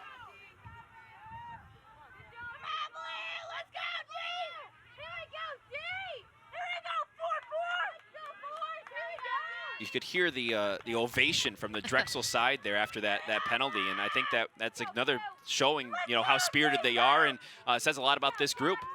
Absolutely, and I think, again, they've done well finding the holes in Hofstra's zone, and now when you're playing man up, there's an even bigger hole. So if they can move the ball well, I think they have a good shot at finding this. They look a little more confident. I just get that vibe, you know what I mean? Especially on the offensive end. Oh, here. I do. I think, you know, I feel like they're feeling more courageous. They can take the risks. They can take the feeds inside like you see right there. You know, you still have plenty of time, 30 seconds on a shot clock. That one tipped, As I though. say that, they turn it over. That one tipped and just falls there into the stick of Garosio. It's like Hofstra's going to be able to bleed out the clock here in the man up and take over. They can get the clear. Yeah. So they do, with Darcy Smith taking it over, getting it into the offensive zone. It's pushed. They'll play on. Continue with the quick restart there.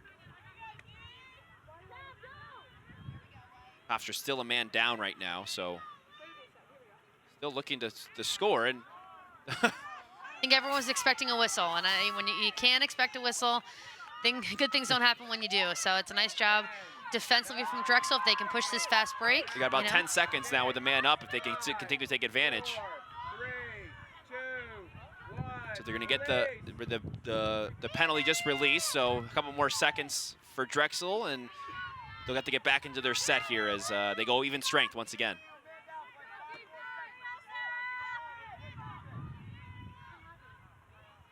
Drexel, another good stop on the defensive end. Sort of halting this Hofstra offense who scored those 12 goals in the first half and have scored only 1 in the second half.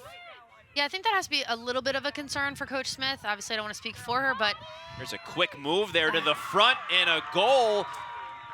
That's Cassidy Delaney, the senior from Ellicott City, Maryland. On senior day, she scores, and the lead is 13-8, 5-goal game. I think we might be seeing a timeout in the near future, maybe not right now, but in the near future. Hofstra needs to turn this around. You know, obviously Drexel is fighting back as we knew they would, being the gritty team that they are. Hofstra needs to show that same amount of grit. These goals right now are just coming, they're not sliding the same way they were in the first half. Obviously a different goaltender in the cage, but they're not protecting her. Hofstra right now, they need to switch that mindset and be a little bit more aggressive. They're being pretty reactive. I feel like that she was right there in front of in front, and no matter who's in goal, I mean, she sifted through that Hofstra defense and so quickly that was a beautiful move there by Delaney. And that's something everyone talks about. Protect your goalie. No matter who it is, protect your goalie. Make them shoot from wide angles. Make them shoot from that pizza pie slice on the corners. Don't give them the paint. You know, any basketball people that have played inside the paint, right in front of the goal, that's really tough percentage for a goalie to make that save. Perella continues to take the draw controls here for Hofstra. Darcy Smith getting a little bit of a break. She did break a record earlier today, so maybe they're happy with that. She has the single season draw controls record in CAA history, but Perella taking a lot of the draw controls here in the second half. She's been 4th in the team this year in draw controls.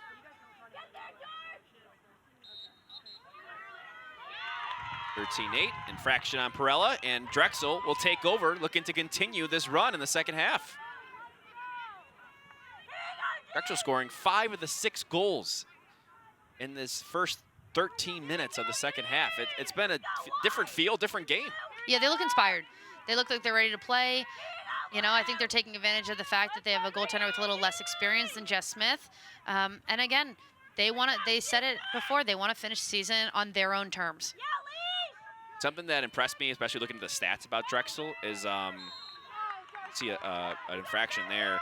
They have the fewest turnovers in the CAA per game, which I think says a lot about their discipline, and it has kept them close in a lot of these games.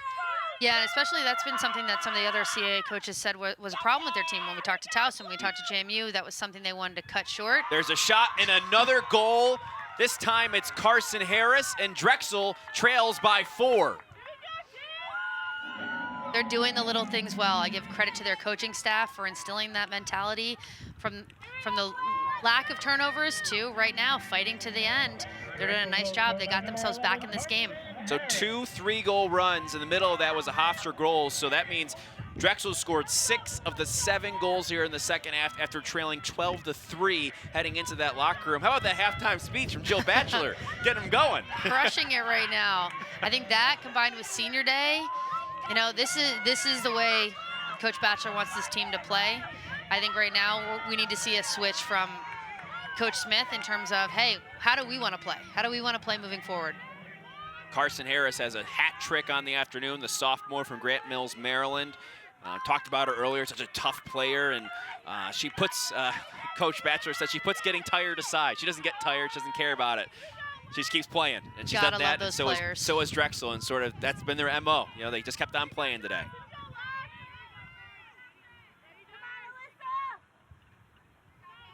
This is Alyssa Perella and Haley Simpson with the draw control circle this time. So both coaches mixing things up despite their leaders in draw controls, the leaders in the CAA. And Drexel takes this one outright at Simpson. And getting into transition is Drexel looking to cut this lead to 3.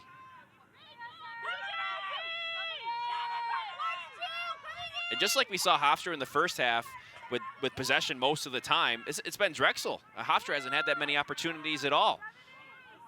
There's the shot, hits a stick early, and does get into the netting of Grosio. Hofstra will take over here, but they can't get the clear. Just barely goes out of bounds, and Stetson tried to make the nice play that deflected out and get the ball back on the ground ball.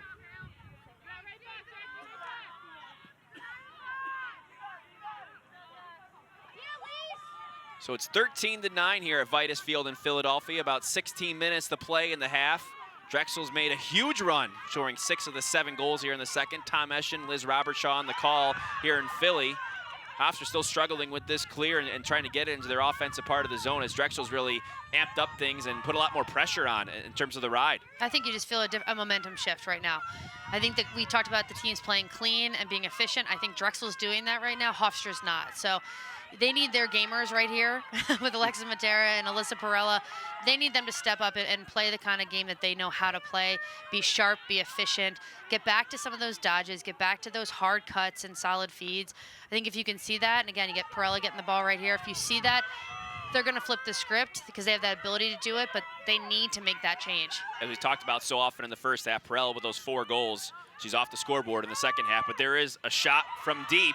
Not one of her. She had a lot easier shots than that in the first half. That was a tough one, and Bennett gobbled it up. Yeah, Zoe Bennett read that the entire way. There was a great double team sent by Drexel with only 12 seconds left on the shot clock. I mean, Zoe tracked that from the time she started running to dodge. Wondering as Drexel gets it into the offensive zone if we're going to see Jess Smith back in there in goal for Hofstra as well. She was taken out to begin the second half. She had a great first half with 9 saves. So there could be a possibility we see her once again. I'm not sure. It'll be interesting to see what Coach Smith does. I think the next possession, if this happens to be a goal, I think that conversation should be happening. But you got to see what they're looking to get out of this game. Here is Drexel looking to continue this run they're on.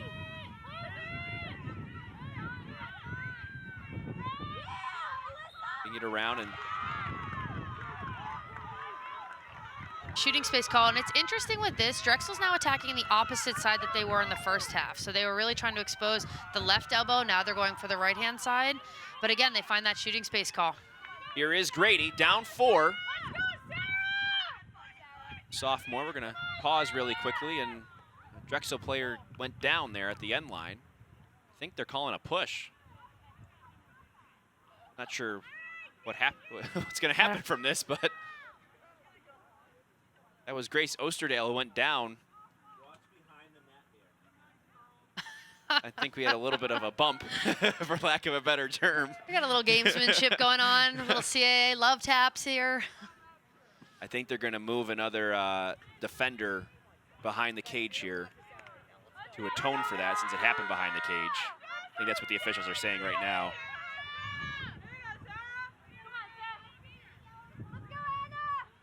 I think the officials are discussing things among themselves, and Courtney Dietzel getting her 2 cents in. Yeah, Dietzel, captain, I think she's listening to, what the coaches are saying to the sideline, where they're kind of calling that should be a card for unsportsmanlike conduct. They're calling the push.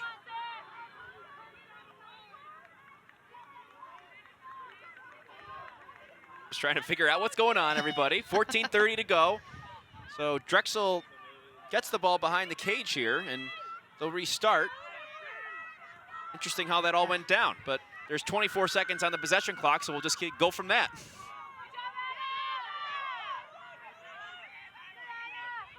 "15 seconds on the possession clock. Drexel looking to get it to 10. 8 seconds on the clock. There's Dietzel moving it around. 5 seconds on the clock.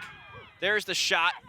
Goes past the cage, and it's going to be taken over by Hofstra, who lets the clock go, and the desperation shot, no good. Yeah, that's you just didn't see them penetrating the way they were in the last couple possessions, where they were driving and collecting those fouls, or driving and collecting those shots. That was a little bit more perimeter. They needed just someone to go hard to cage, whether, Carson Harris needs to get the ball in her stick more often just to keep going. That's something that Drexel needs to get if they want to continue to get back into this game. Well, I think that whole issue with the officials and everything sort of cut their momentum. Yeah, it sort of stopped what they were doing there. Yeah, they took the ball off a free position and put it behind cage. Yeah. It definitely kind of changes the dynamic of what's going to happen. Start your lacrosse Saturdays with LSN College Central on Lac Sports Network, beginning at 11:30 a.m. Eastern every week. We'll get you ready for all the biggest games of the weekend from around the country. Don't let the game day begin without checking out LSN College Central only on Lac Sports Network. Alyssa Perella, another tough shot and deflected off of Zoe Bennett's stick, and that's a save, and Drexel takes over, down 13-9 here, 13 minutes to go. In transition, trying to get that ball is both teams for the ground ball. Looking for calls is Katie Whalen, and it's Drexel that takes over. Nice pickup there by number 9, Arden Edgerton.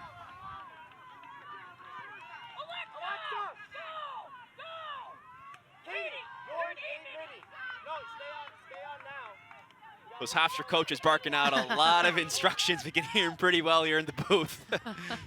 You can tell that, that this game means a lot to both teams, despite the fact Hofstra's in the tournament, and Drexel, this is their last game of the season, but both teams want to end this. And I think Drexel's gotten almost what they wanted out of this so far today, no matter what happens and the way they fought in the second half. But I think, a win would make things a lot better for the Dragons. And Hofstra, too. Hofstra, as you mentioned, they really want to go into the tournament on a good note.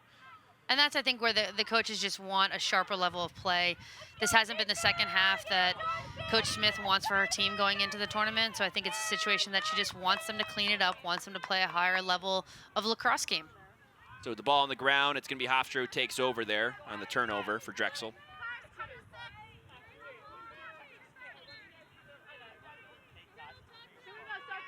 "12 minutes to go here in Philly. 13-9 in our CAA game of the week on the women's side of things. The men you saw yesterday, with, UMass and Delaware, UMass winning that game. That was a great one on the men's side. UMass, the #1 seed, they'll host the CAA tournament, and it looks like Hofstra stepped out there. A few lines on the field, which sometimes can make it confusing, depending on who you are.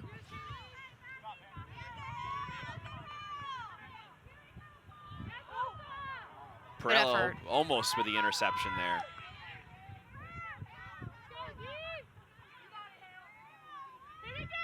The Drexel takes over on offense. Once again, still down 13-9. They've done a good job on defense, holding this Pride team to just one second-half goal. They've done a nice job on offense in the second half. They have. They've been efficient. They're driving well. They're getting some nice shots off in cage. Look in front. The turn and the shot. It's wide, but Drexel has the backup with plenty of time to go on the possession clock, and they'll restart pretty quickly here.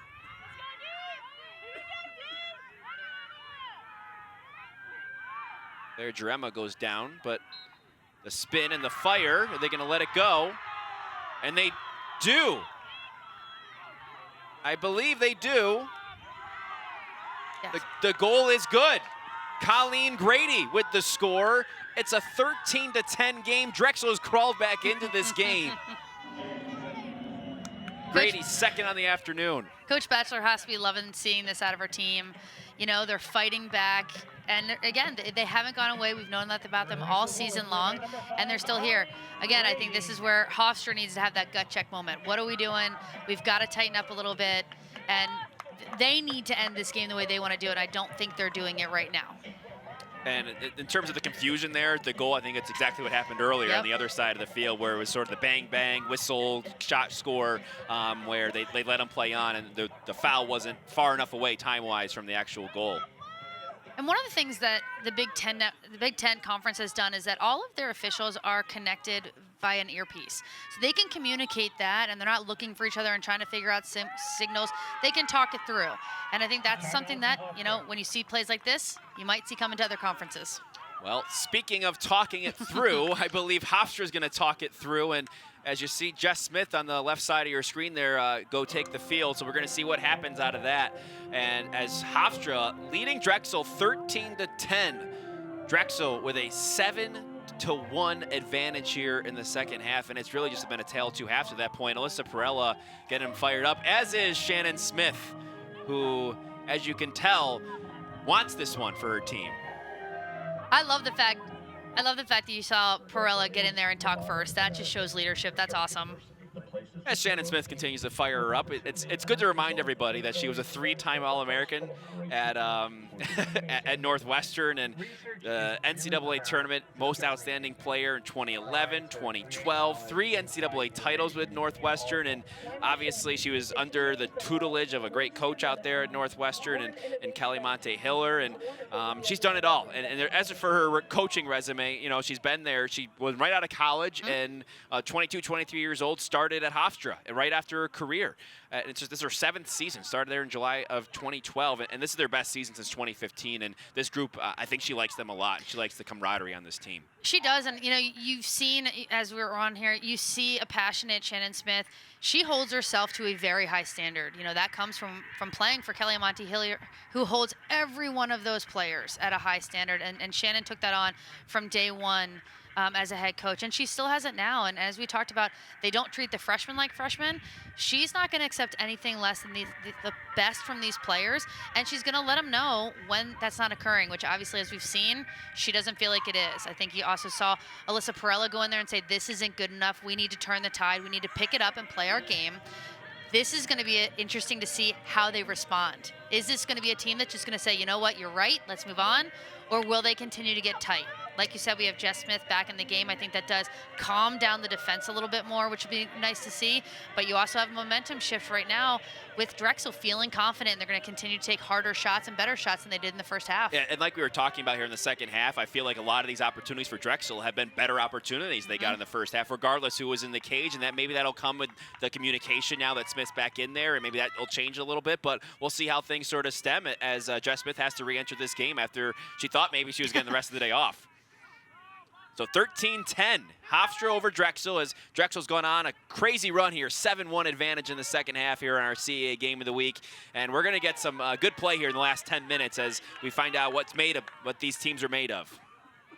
And Darcy Smith just set the tone right there, getting the draw control, adding another to her list. But I think that's a good start for this Hofstra team. You saw Darcy Smith too was very vocal in that final little huddle before they took the field, and she's another one of the leaders, a captain, a junior on this team, and we know about some of the records she set as well. And she's going to get them fired up just like a Perella might, or even Coach Shannon Smith. So you can see that leadership also coming out in some of these upperclassmen, and that junior class. It's so strong at Hofstra, and with only 5 seniors on this team, 10 freshmen, 8 and 9 that play, you're going to need that.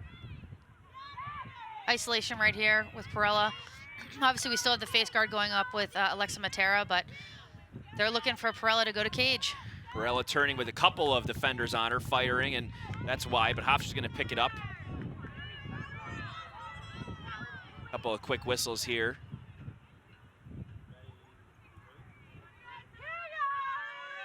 Here is Ariana Esposito, who draws the foul, and she's going to get a free position out of this with Hofstra up 3 here with 9:39 to play.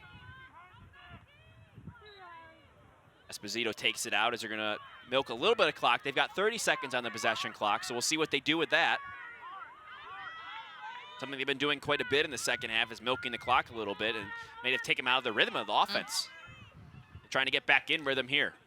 I definitely think that's tough for any team that likes to play fast, that likes to be aggressive and be, be super aggressive on attack, just taking shots. It's a challenge for them to slow down because then it's hard to ramp it back up. Obviously, you need your team to be able to do that, but it is a challenge for these college athletes to do it. Here's Erin Demick, the freshman. She's going to take a look at it and goes low, and she scores, stopping the Drexel run. Hofstra takes a 14-10 lead. Demick's 4th of the game.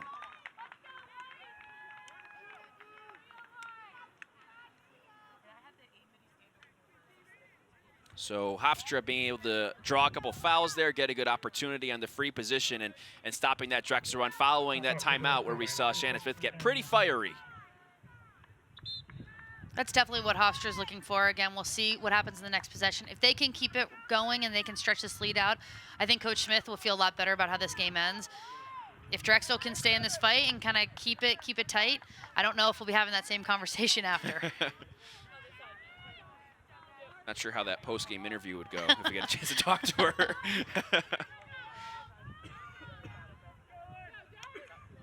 So it's 14-10. As you can see, it's been a tale of two halves here, but Hofstra able to get their second goal of the second half. Drexel scored 7 to get back in this one. After the first half, it was 12-3 going into the locker room. Now it's 14-10. Both these teams putting up a fight, especially Drexel in this second half. There is Perella getting some help from Darcy Smith in the draw control circle, and that tandem has worked pretty well with Smith, Perella, and Matera in getting draw controls. Here in Vitus Field at Philadelphia, Pennsylvania. Beautiful day, sunny, a little windy, but it's 67, 68 degrees out here, which is nice. 9 minutes to go, so Hofstra has a couple possessions in a row, slowing down that Dragons run. Taking that momentum back after the timeout, which seems to have put a little bit more life in the Pride and maybe get him back on track a little bit. Matera working over the middle, and no whistle as she falls down. Maybe it tripped over some feet there. She wanted a call, didn't get it. Yeah, they're definitely letting him play a little bit right there, but I think that's, again, we can't wait for whistles. I think every great player knows you just got to keep playing on. This set, though, you can see they're giving Perella a break, and they're letting Matera take it and seeing what she can do, whether it's on a drive, whether it's on a feed. Matera second on the team this year in goals, 3rd in points. Here's Demick once again. She just scored a couple of seconds ago, and that one's also good. Demick, her 5th of the game for the freshman, and Hofstra takes a 15-10 lead. Demick scoring 5 goals is huge right now. When the 2 leading scorers can be taken out of a game, that you have a freshman coming in and picking up the slack, that's great. So if they're going to find a positive out of this game, that's going to be something I guarantee Coach Smith can look at and say, okay, she's doing her job. She's focused in. She's not letting anything else affect her. And if we need to find a 3rd goal scorer, we've got one right there. Yeah, it seemed like Bennett was right there. I just sort of missed it. Right there. Yeah, she tucked it right in the corner. Right, yeah. So after that big Drexel run, Hofstra calls a timeout and comes out of the timeout with a couple quick goals there with less than 10 minutes remaining. So it's 15-10 right now. You've seen, like you mentioned, Demick step up with Alyssa Perella, who has 4 goals in this game, all of those in the first half.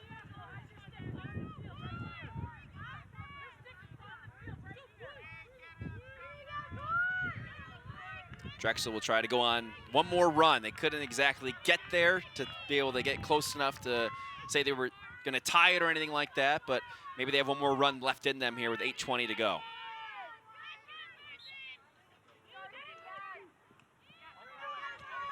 They do win this draw control, which is pretty big to get possession here and to try to stop Hofstra from adding to their 5-goal lead with 8 minutes left. Drexel's going to have to start working a little bit quicker here than they have been.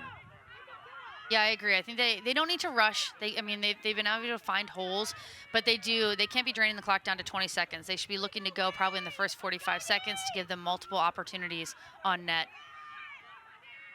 which isn't always easy No. when they've had those opportunities, and they've come a little bit deeper in the possession clock as they've worked it around quite a bit against that Hofstra zone. Hofstra D is definitely playing a little bit more inspired as well, but that's an awesome There's cut. the Carson cutter Harris. in the middle, and as you said it, Liz, Carson Harris, what a cut and what a goal, beating Jess Smith as the momentum continues on the offensive end for the Dragons. They trail 15-11. Carson Harris scores. Carson Harris has a hot hand right now, so she's a player that I would be looking for on cuts, on drives. I mean, Coach Batchelor said she's a gamer. She's proving it right here. So if I'm Drexel, I am looking to hit her with the ball every opportunity I get. We talked about efficiency for Hofstra in the first half. It seems like Drexel has been just as efficient as Hofstra was in the first half. Absolutely. They've been really efficient on offense, and when they've had opportunities, they've been scoring when they've had the ball. Yeah, this is a good-looking offense right here. Much better than the first half where they were a little, taking tentative shots. They weren't really sure about their driving lanes. This is just smarter. They're communicating better. They're carrying themselves. Just they're standing up a little taller, which looks good. And again, I think I would be looking for Carson Harris every single time on offense. Well, she has really stepped up, the sophomore, the last couple weeks. She had 4 goals and 1 assist against Towson and Delaware. So that's 3 straight games with at least 4 goals and 1 assist for Carson Harris, and she's become a go-to player and definitely capitalizing off that and showing as being a real threat for this Drexel Dragons team as a sophomore, which we can't impress upon enough, some of the youth of some of these players on both these teams. Yeah, I'm excited to see the CAA moving forward. I just think that the players they have coming up in the younger ranks, they're doing some amazing things. I mean, the fact that we've talked about Alyssa Perella breaking CAA records as a junior, not just Hofstra ones, but CAA records as a junior, it speaks volumes about what these coaches are doing in the CAA. So it's Perella against Haley Simpson here at the draw control. A pretty key one. It's a 4-goal game now. I thought we got a push there. They're calling for a push on the sideline, and it is Darcy Smith with the push. So Drexel will take over.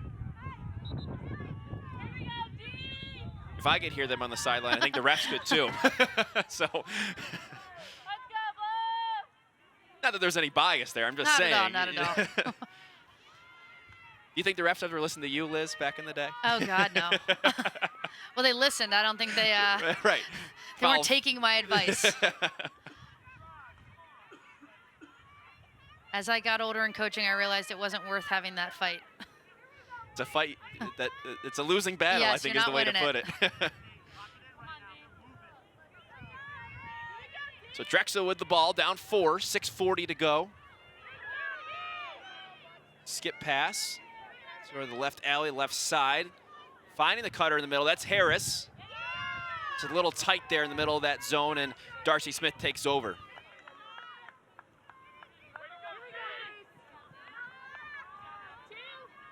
So Hofstra takes over here, looking to clear it with Darcy Smith. Called her name a lot on the clearing game and the draw control game and the defensive side of the ball. I know, between the goaltender, head coach, as well as defender, I'm saying Smith a lot. I'm like, which one am I talking about right now? Jess Smith and Shannon Smith are the relations. Cousins. Darcy's a captain, so a little bit of a leadership role for each Smith on this team, you know. So Hofstra's to keep on working the clock here as they work through some of their sets and get it to Perella. When the ball's in her stick, it's always a threat. And she hasn't had it as much in the stick in the second half.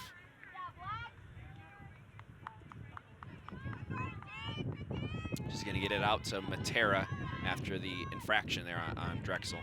Yeah, a lot of times when you're face guarding, you can get called for a hold, which is what happened there, hold detaining. Matera thought she might have been looking for something, and looks like we had a little bit of a check, legal check there, and we're going to get free position. Matera's definitely looking to go to cage, which is great.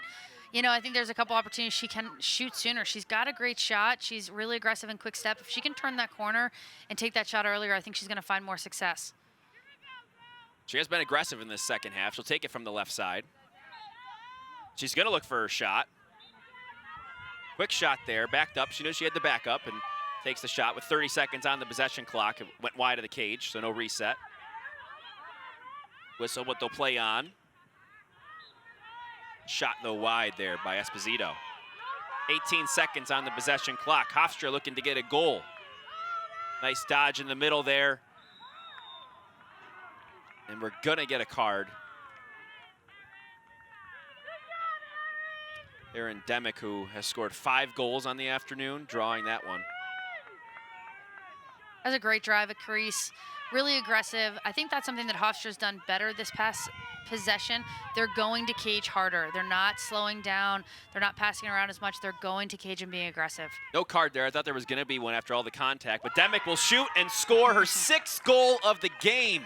The freshman from Maryland has stepped up big time. She looks confident. I mean, she's been lights out from the free position right there. And I can't say enough about a freshman standing up in a game like this when the momentum was turning all Drexel, that I know you have 2 amazing juniors in Matera and Perella, but that a freshman has stepped up and said, I got this, guys. I can take care of it. Just give me the ball. And she's been outstanding. Been very confident with the ball on her stick. And coming into this game, she had 9 goals in the season. So how about a career day? She's having a good one right here. That's pretty impressive. She had a goal and a couple assists against Delaware last week, but just one of those freshmen that we heard Shannon Smith talking about that they put a lot of trust in and haven't babied them and really called on them to step up as leaders on this team. And as you can see by Demick today, she's done it in terms of some tough times here from Hofstra in the second half. They've been under pressure a little bit with Drexel making this run. Yeah, they have, and I think she's doing a nice job of stopping it, saying, give me the ball, and let's kind of turn the tide.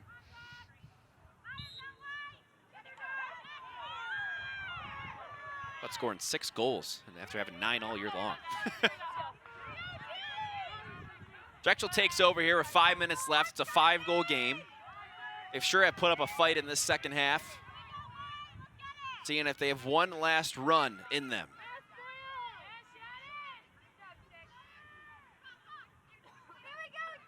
Working it around, trying to get the shot off sooner. And there's Jess Smith, who came back into the game a few minutes ago and makes another save. She's now at double digits for the afternoon at 10. I think that was a little bit of a hurried shot, kind of what we saw in the first half from Drexel. They probably needed to penetrate into the 8 a little bit more to get, I mean, Jess Smith is a great goaltender. You're going to have to take quality shots against her.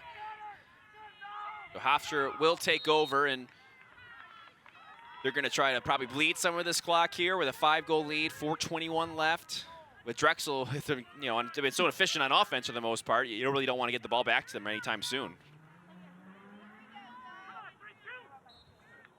Shannon Boyle there getting it back out after she brought it into the offensive goal zone as a primarily defender on this team. Shannon took a quick look to the sideline to see if she was getting the green light to go to cage or not, and then you saw her stand up and turn around, which coach said no. Give it to the attackers. Yep. Nice move. What a move to the cage there, and guess who? Aaron Demick scores once again, 7 goals, and Matera giving her a little bit of love there as well as Hofstra increases their lead. It's a 17-11. I think she's looking to double up her goals in just one game. What an incredible performance from Demick. This split, a little right to left, quick foot, and again, the stick was in a perfect position. She kept it in front of her. Really didn't have a shot right there for Zoe Bennett. The replays on this one really show you the move she made. Sticking that foot in the ground and getting to the crease and scoring. Her career high going into this game was 2 goals, as you might imagine, with 9 goals, overall in the season in her college career. And now she goes from 9 goals, career goals, to 9 plus 7, 16 goals. 16 career goals just like that. She plays like this. I can't wait to see what her coach expects out of her next week.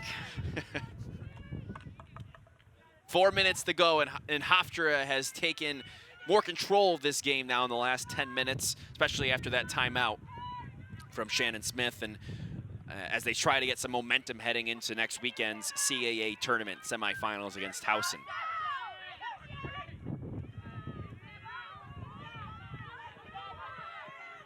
Which I think we're all looking forward to some of those games next weekend. Absolutely. I think you're just going to see a battle. Every game is going to be a battle.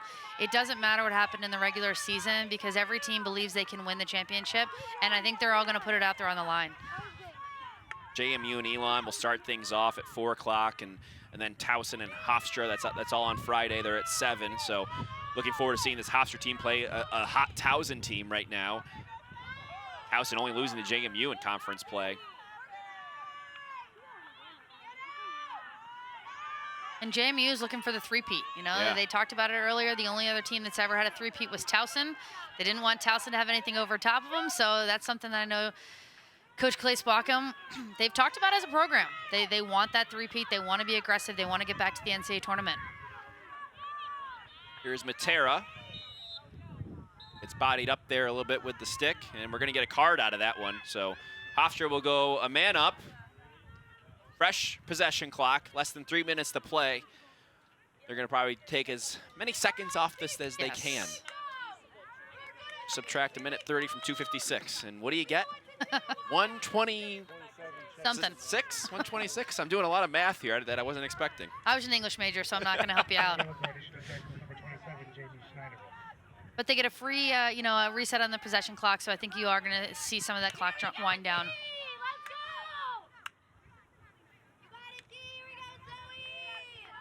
As for that CAA men's schedule, that was solidified today. It's going to be on Thursday here on LSN. UMass and Drexel, the 1-4 game. That should be a good, decent game, too. Drexel can score in bunches, along with Towson and Delaware. That's a 2-3 game. And Towson and Delaware played a good game a couple weeks ago, actually. And the men's game should be just as exciting as the women. So CAA, always competitive and always gritty, as they like to say, and exciting.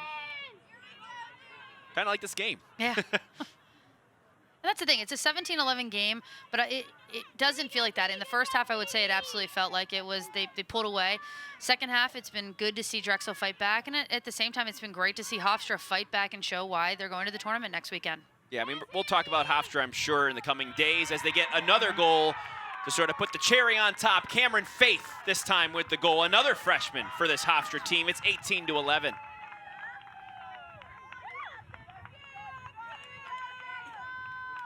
Those young Pride players really coming through. I mean, Alyssa Perella had 7 points, but those were all in the first half. And we've really seen some of these younger players, some of these other players step up in the second half for the Pride this afternoon.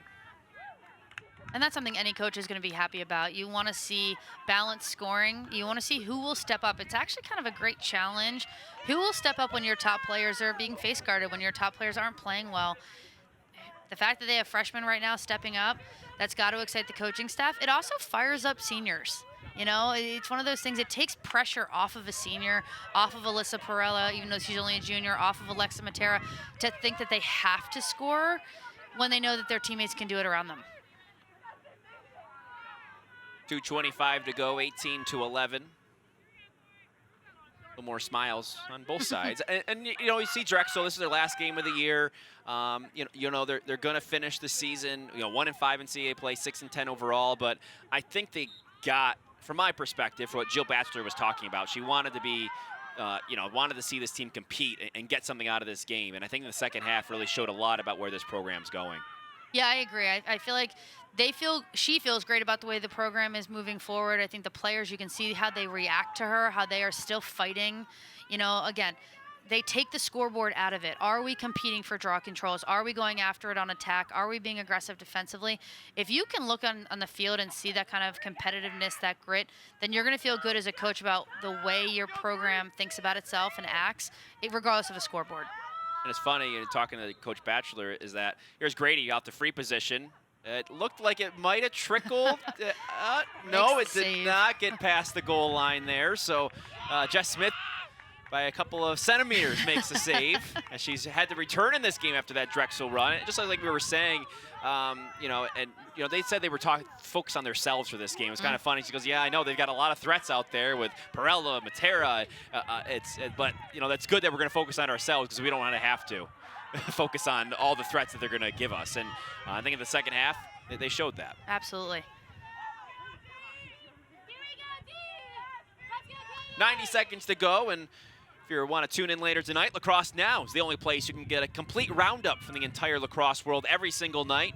Lacrosse happens 365 days a year, and we have you covered on every single day with news, highlights, and analysis you can't find anywhere else. Lacrosse Now every night at 9 p.m. Eastern, and a goal here on Lax Sports Network. Senior Maggie Stetson. Maggie Stetson gets the goal. Or rather, it's Amanda Guerra, on the other side of things. That's Hofstra on that side.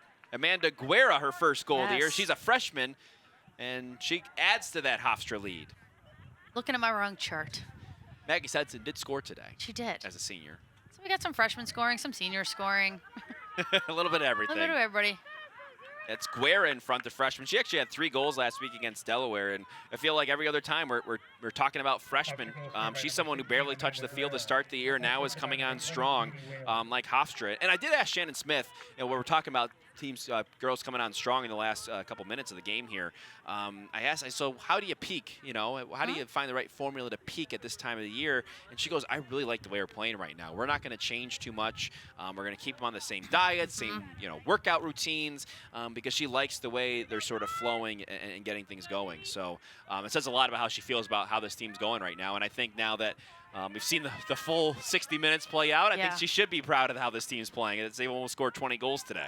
Absolutely, and I just, you got to do what got you here. So when they go into the tournament, they shouldn't be changing a lot. I do think they're going to address that, 15, 20-minute set where there was a little bit of a lull. So that's got to be something, because against a team like Towson, or if they do get the opportunity to advance against either JMU or Elon, they can't have that if you want to win a championship, which again, Coach Smith knows because of the games she has played in her career in national championships. So she'll address it, no doubt, this week, but at the same time, I anticipate her pumping up this team, letting them know how great they're playing and that they can go win it all. And I think with players like Jess Smith and Cage, with Alyssa Perella, with Alexa Matera, they have that opportunity to do it. Yeah, they can definitely make a run for sure. Can't wait to watch them play in the tournament. Here is Maggie Stetson. Can she get the goal? Deflected there in front. Hofstra will take it out with 35 seconds to play, up 19-11. They'll take it in transition, and they'll probably just sit on it here as the time goes off the clock, and Tara with a little bit of a stumble. Tara's a little bit of a fighter in there, isn't she? Yeah, she is feisty. She is feisty. So a good fight here in the second half by Drexel to get back in this game. They were dominating, I think, in that first part of the second half. And then Hofstra, after that timeout, I think they sort of got back to their focus and got back on track as they had to take on Towson next week in the CAA semifinals. This is it for Drexel, their last game of the year. As time winds off the clock, Hofstra winning 19-11 the final. Their final regular season game of the year is a winner. As for Drexel, they'll finish the year 6-10, 1-5 in the CAA. Hofstra improving to 4-2 in the CAA. They're 11-6 overall this season. So once again, your final thoughts on this one, Liz? I think this was a great game. I'm looking forward to seeing Hofstra-Towson game next week after this, especially seeing a player like Jess Smith and Cage, who just looks so solid. And then again, we can talk about Alyssa Perella as well. We should. I'm sure you'll touch up more on her later, but I couldn't be more impressed with Erin Demick, a freshman stepping up when the other players have been face guarded and just really righting the ship as a freshman right there. But this is going to be a Hofstra team that's on the right path going into next weekend's CAA tournament. So once again, our final score, 19-11, Hofstra with the win. Thanks for watching the CAA Game of the Week here on LAC Sports Network. For Liz Robertshaw, our producer Dylan Hand, and our entire crew, I'm Tom Eschen. Our next CAA broadcast comes Thursday, May 2nd, the CAA Men's Conference Tournament semifinals at Amherst. Our tournament coverage for the men and women continuing all weekend long, starting on Thursday. That's next week. That's all for now from Philly. Let's send it back to the LSN Broadcast Center.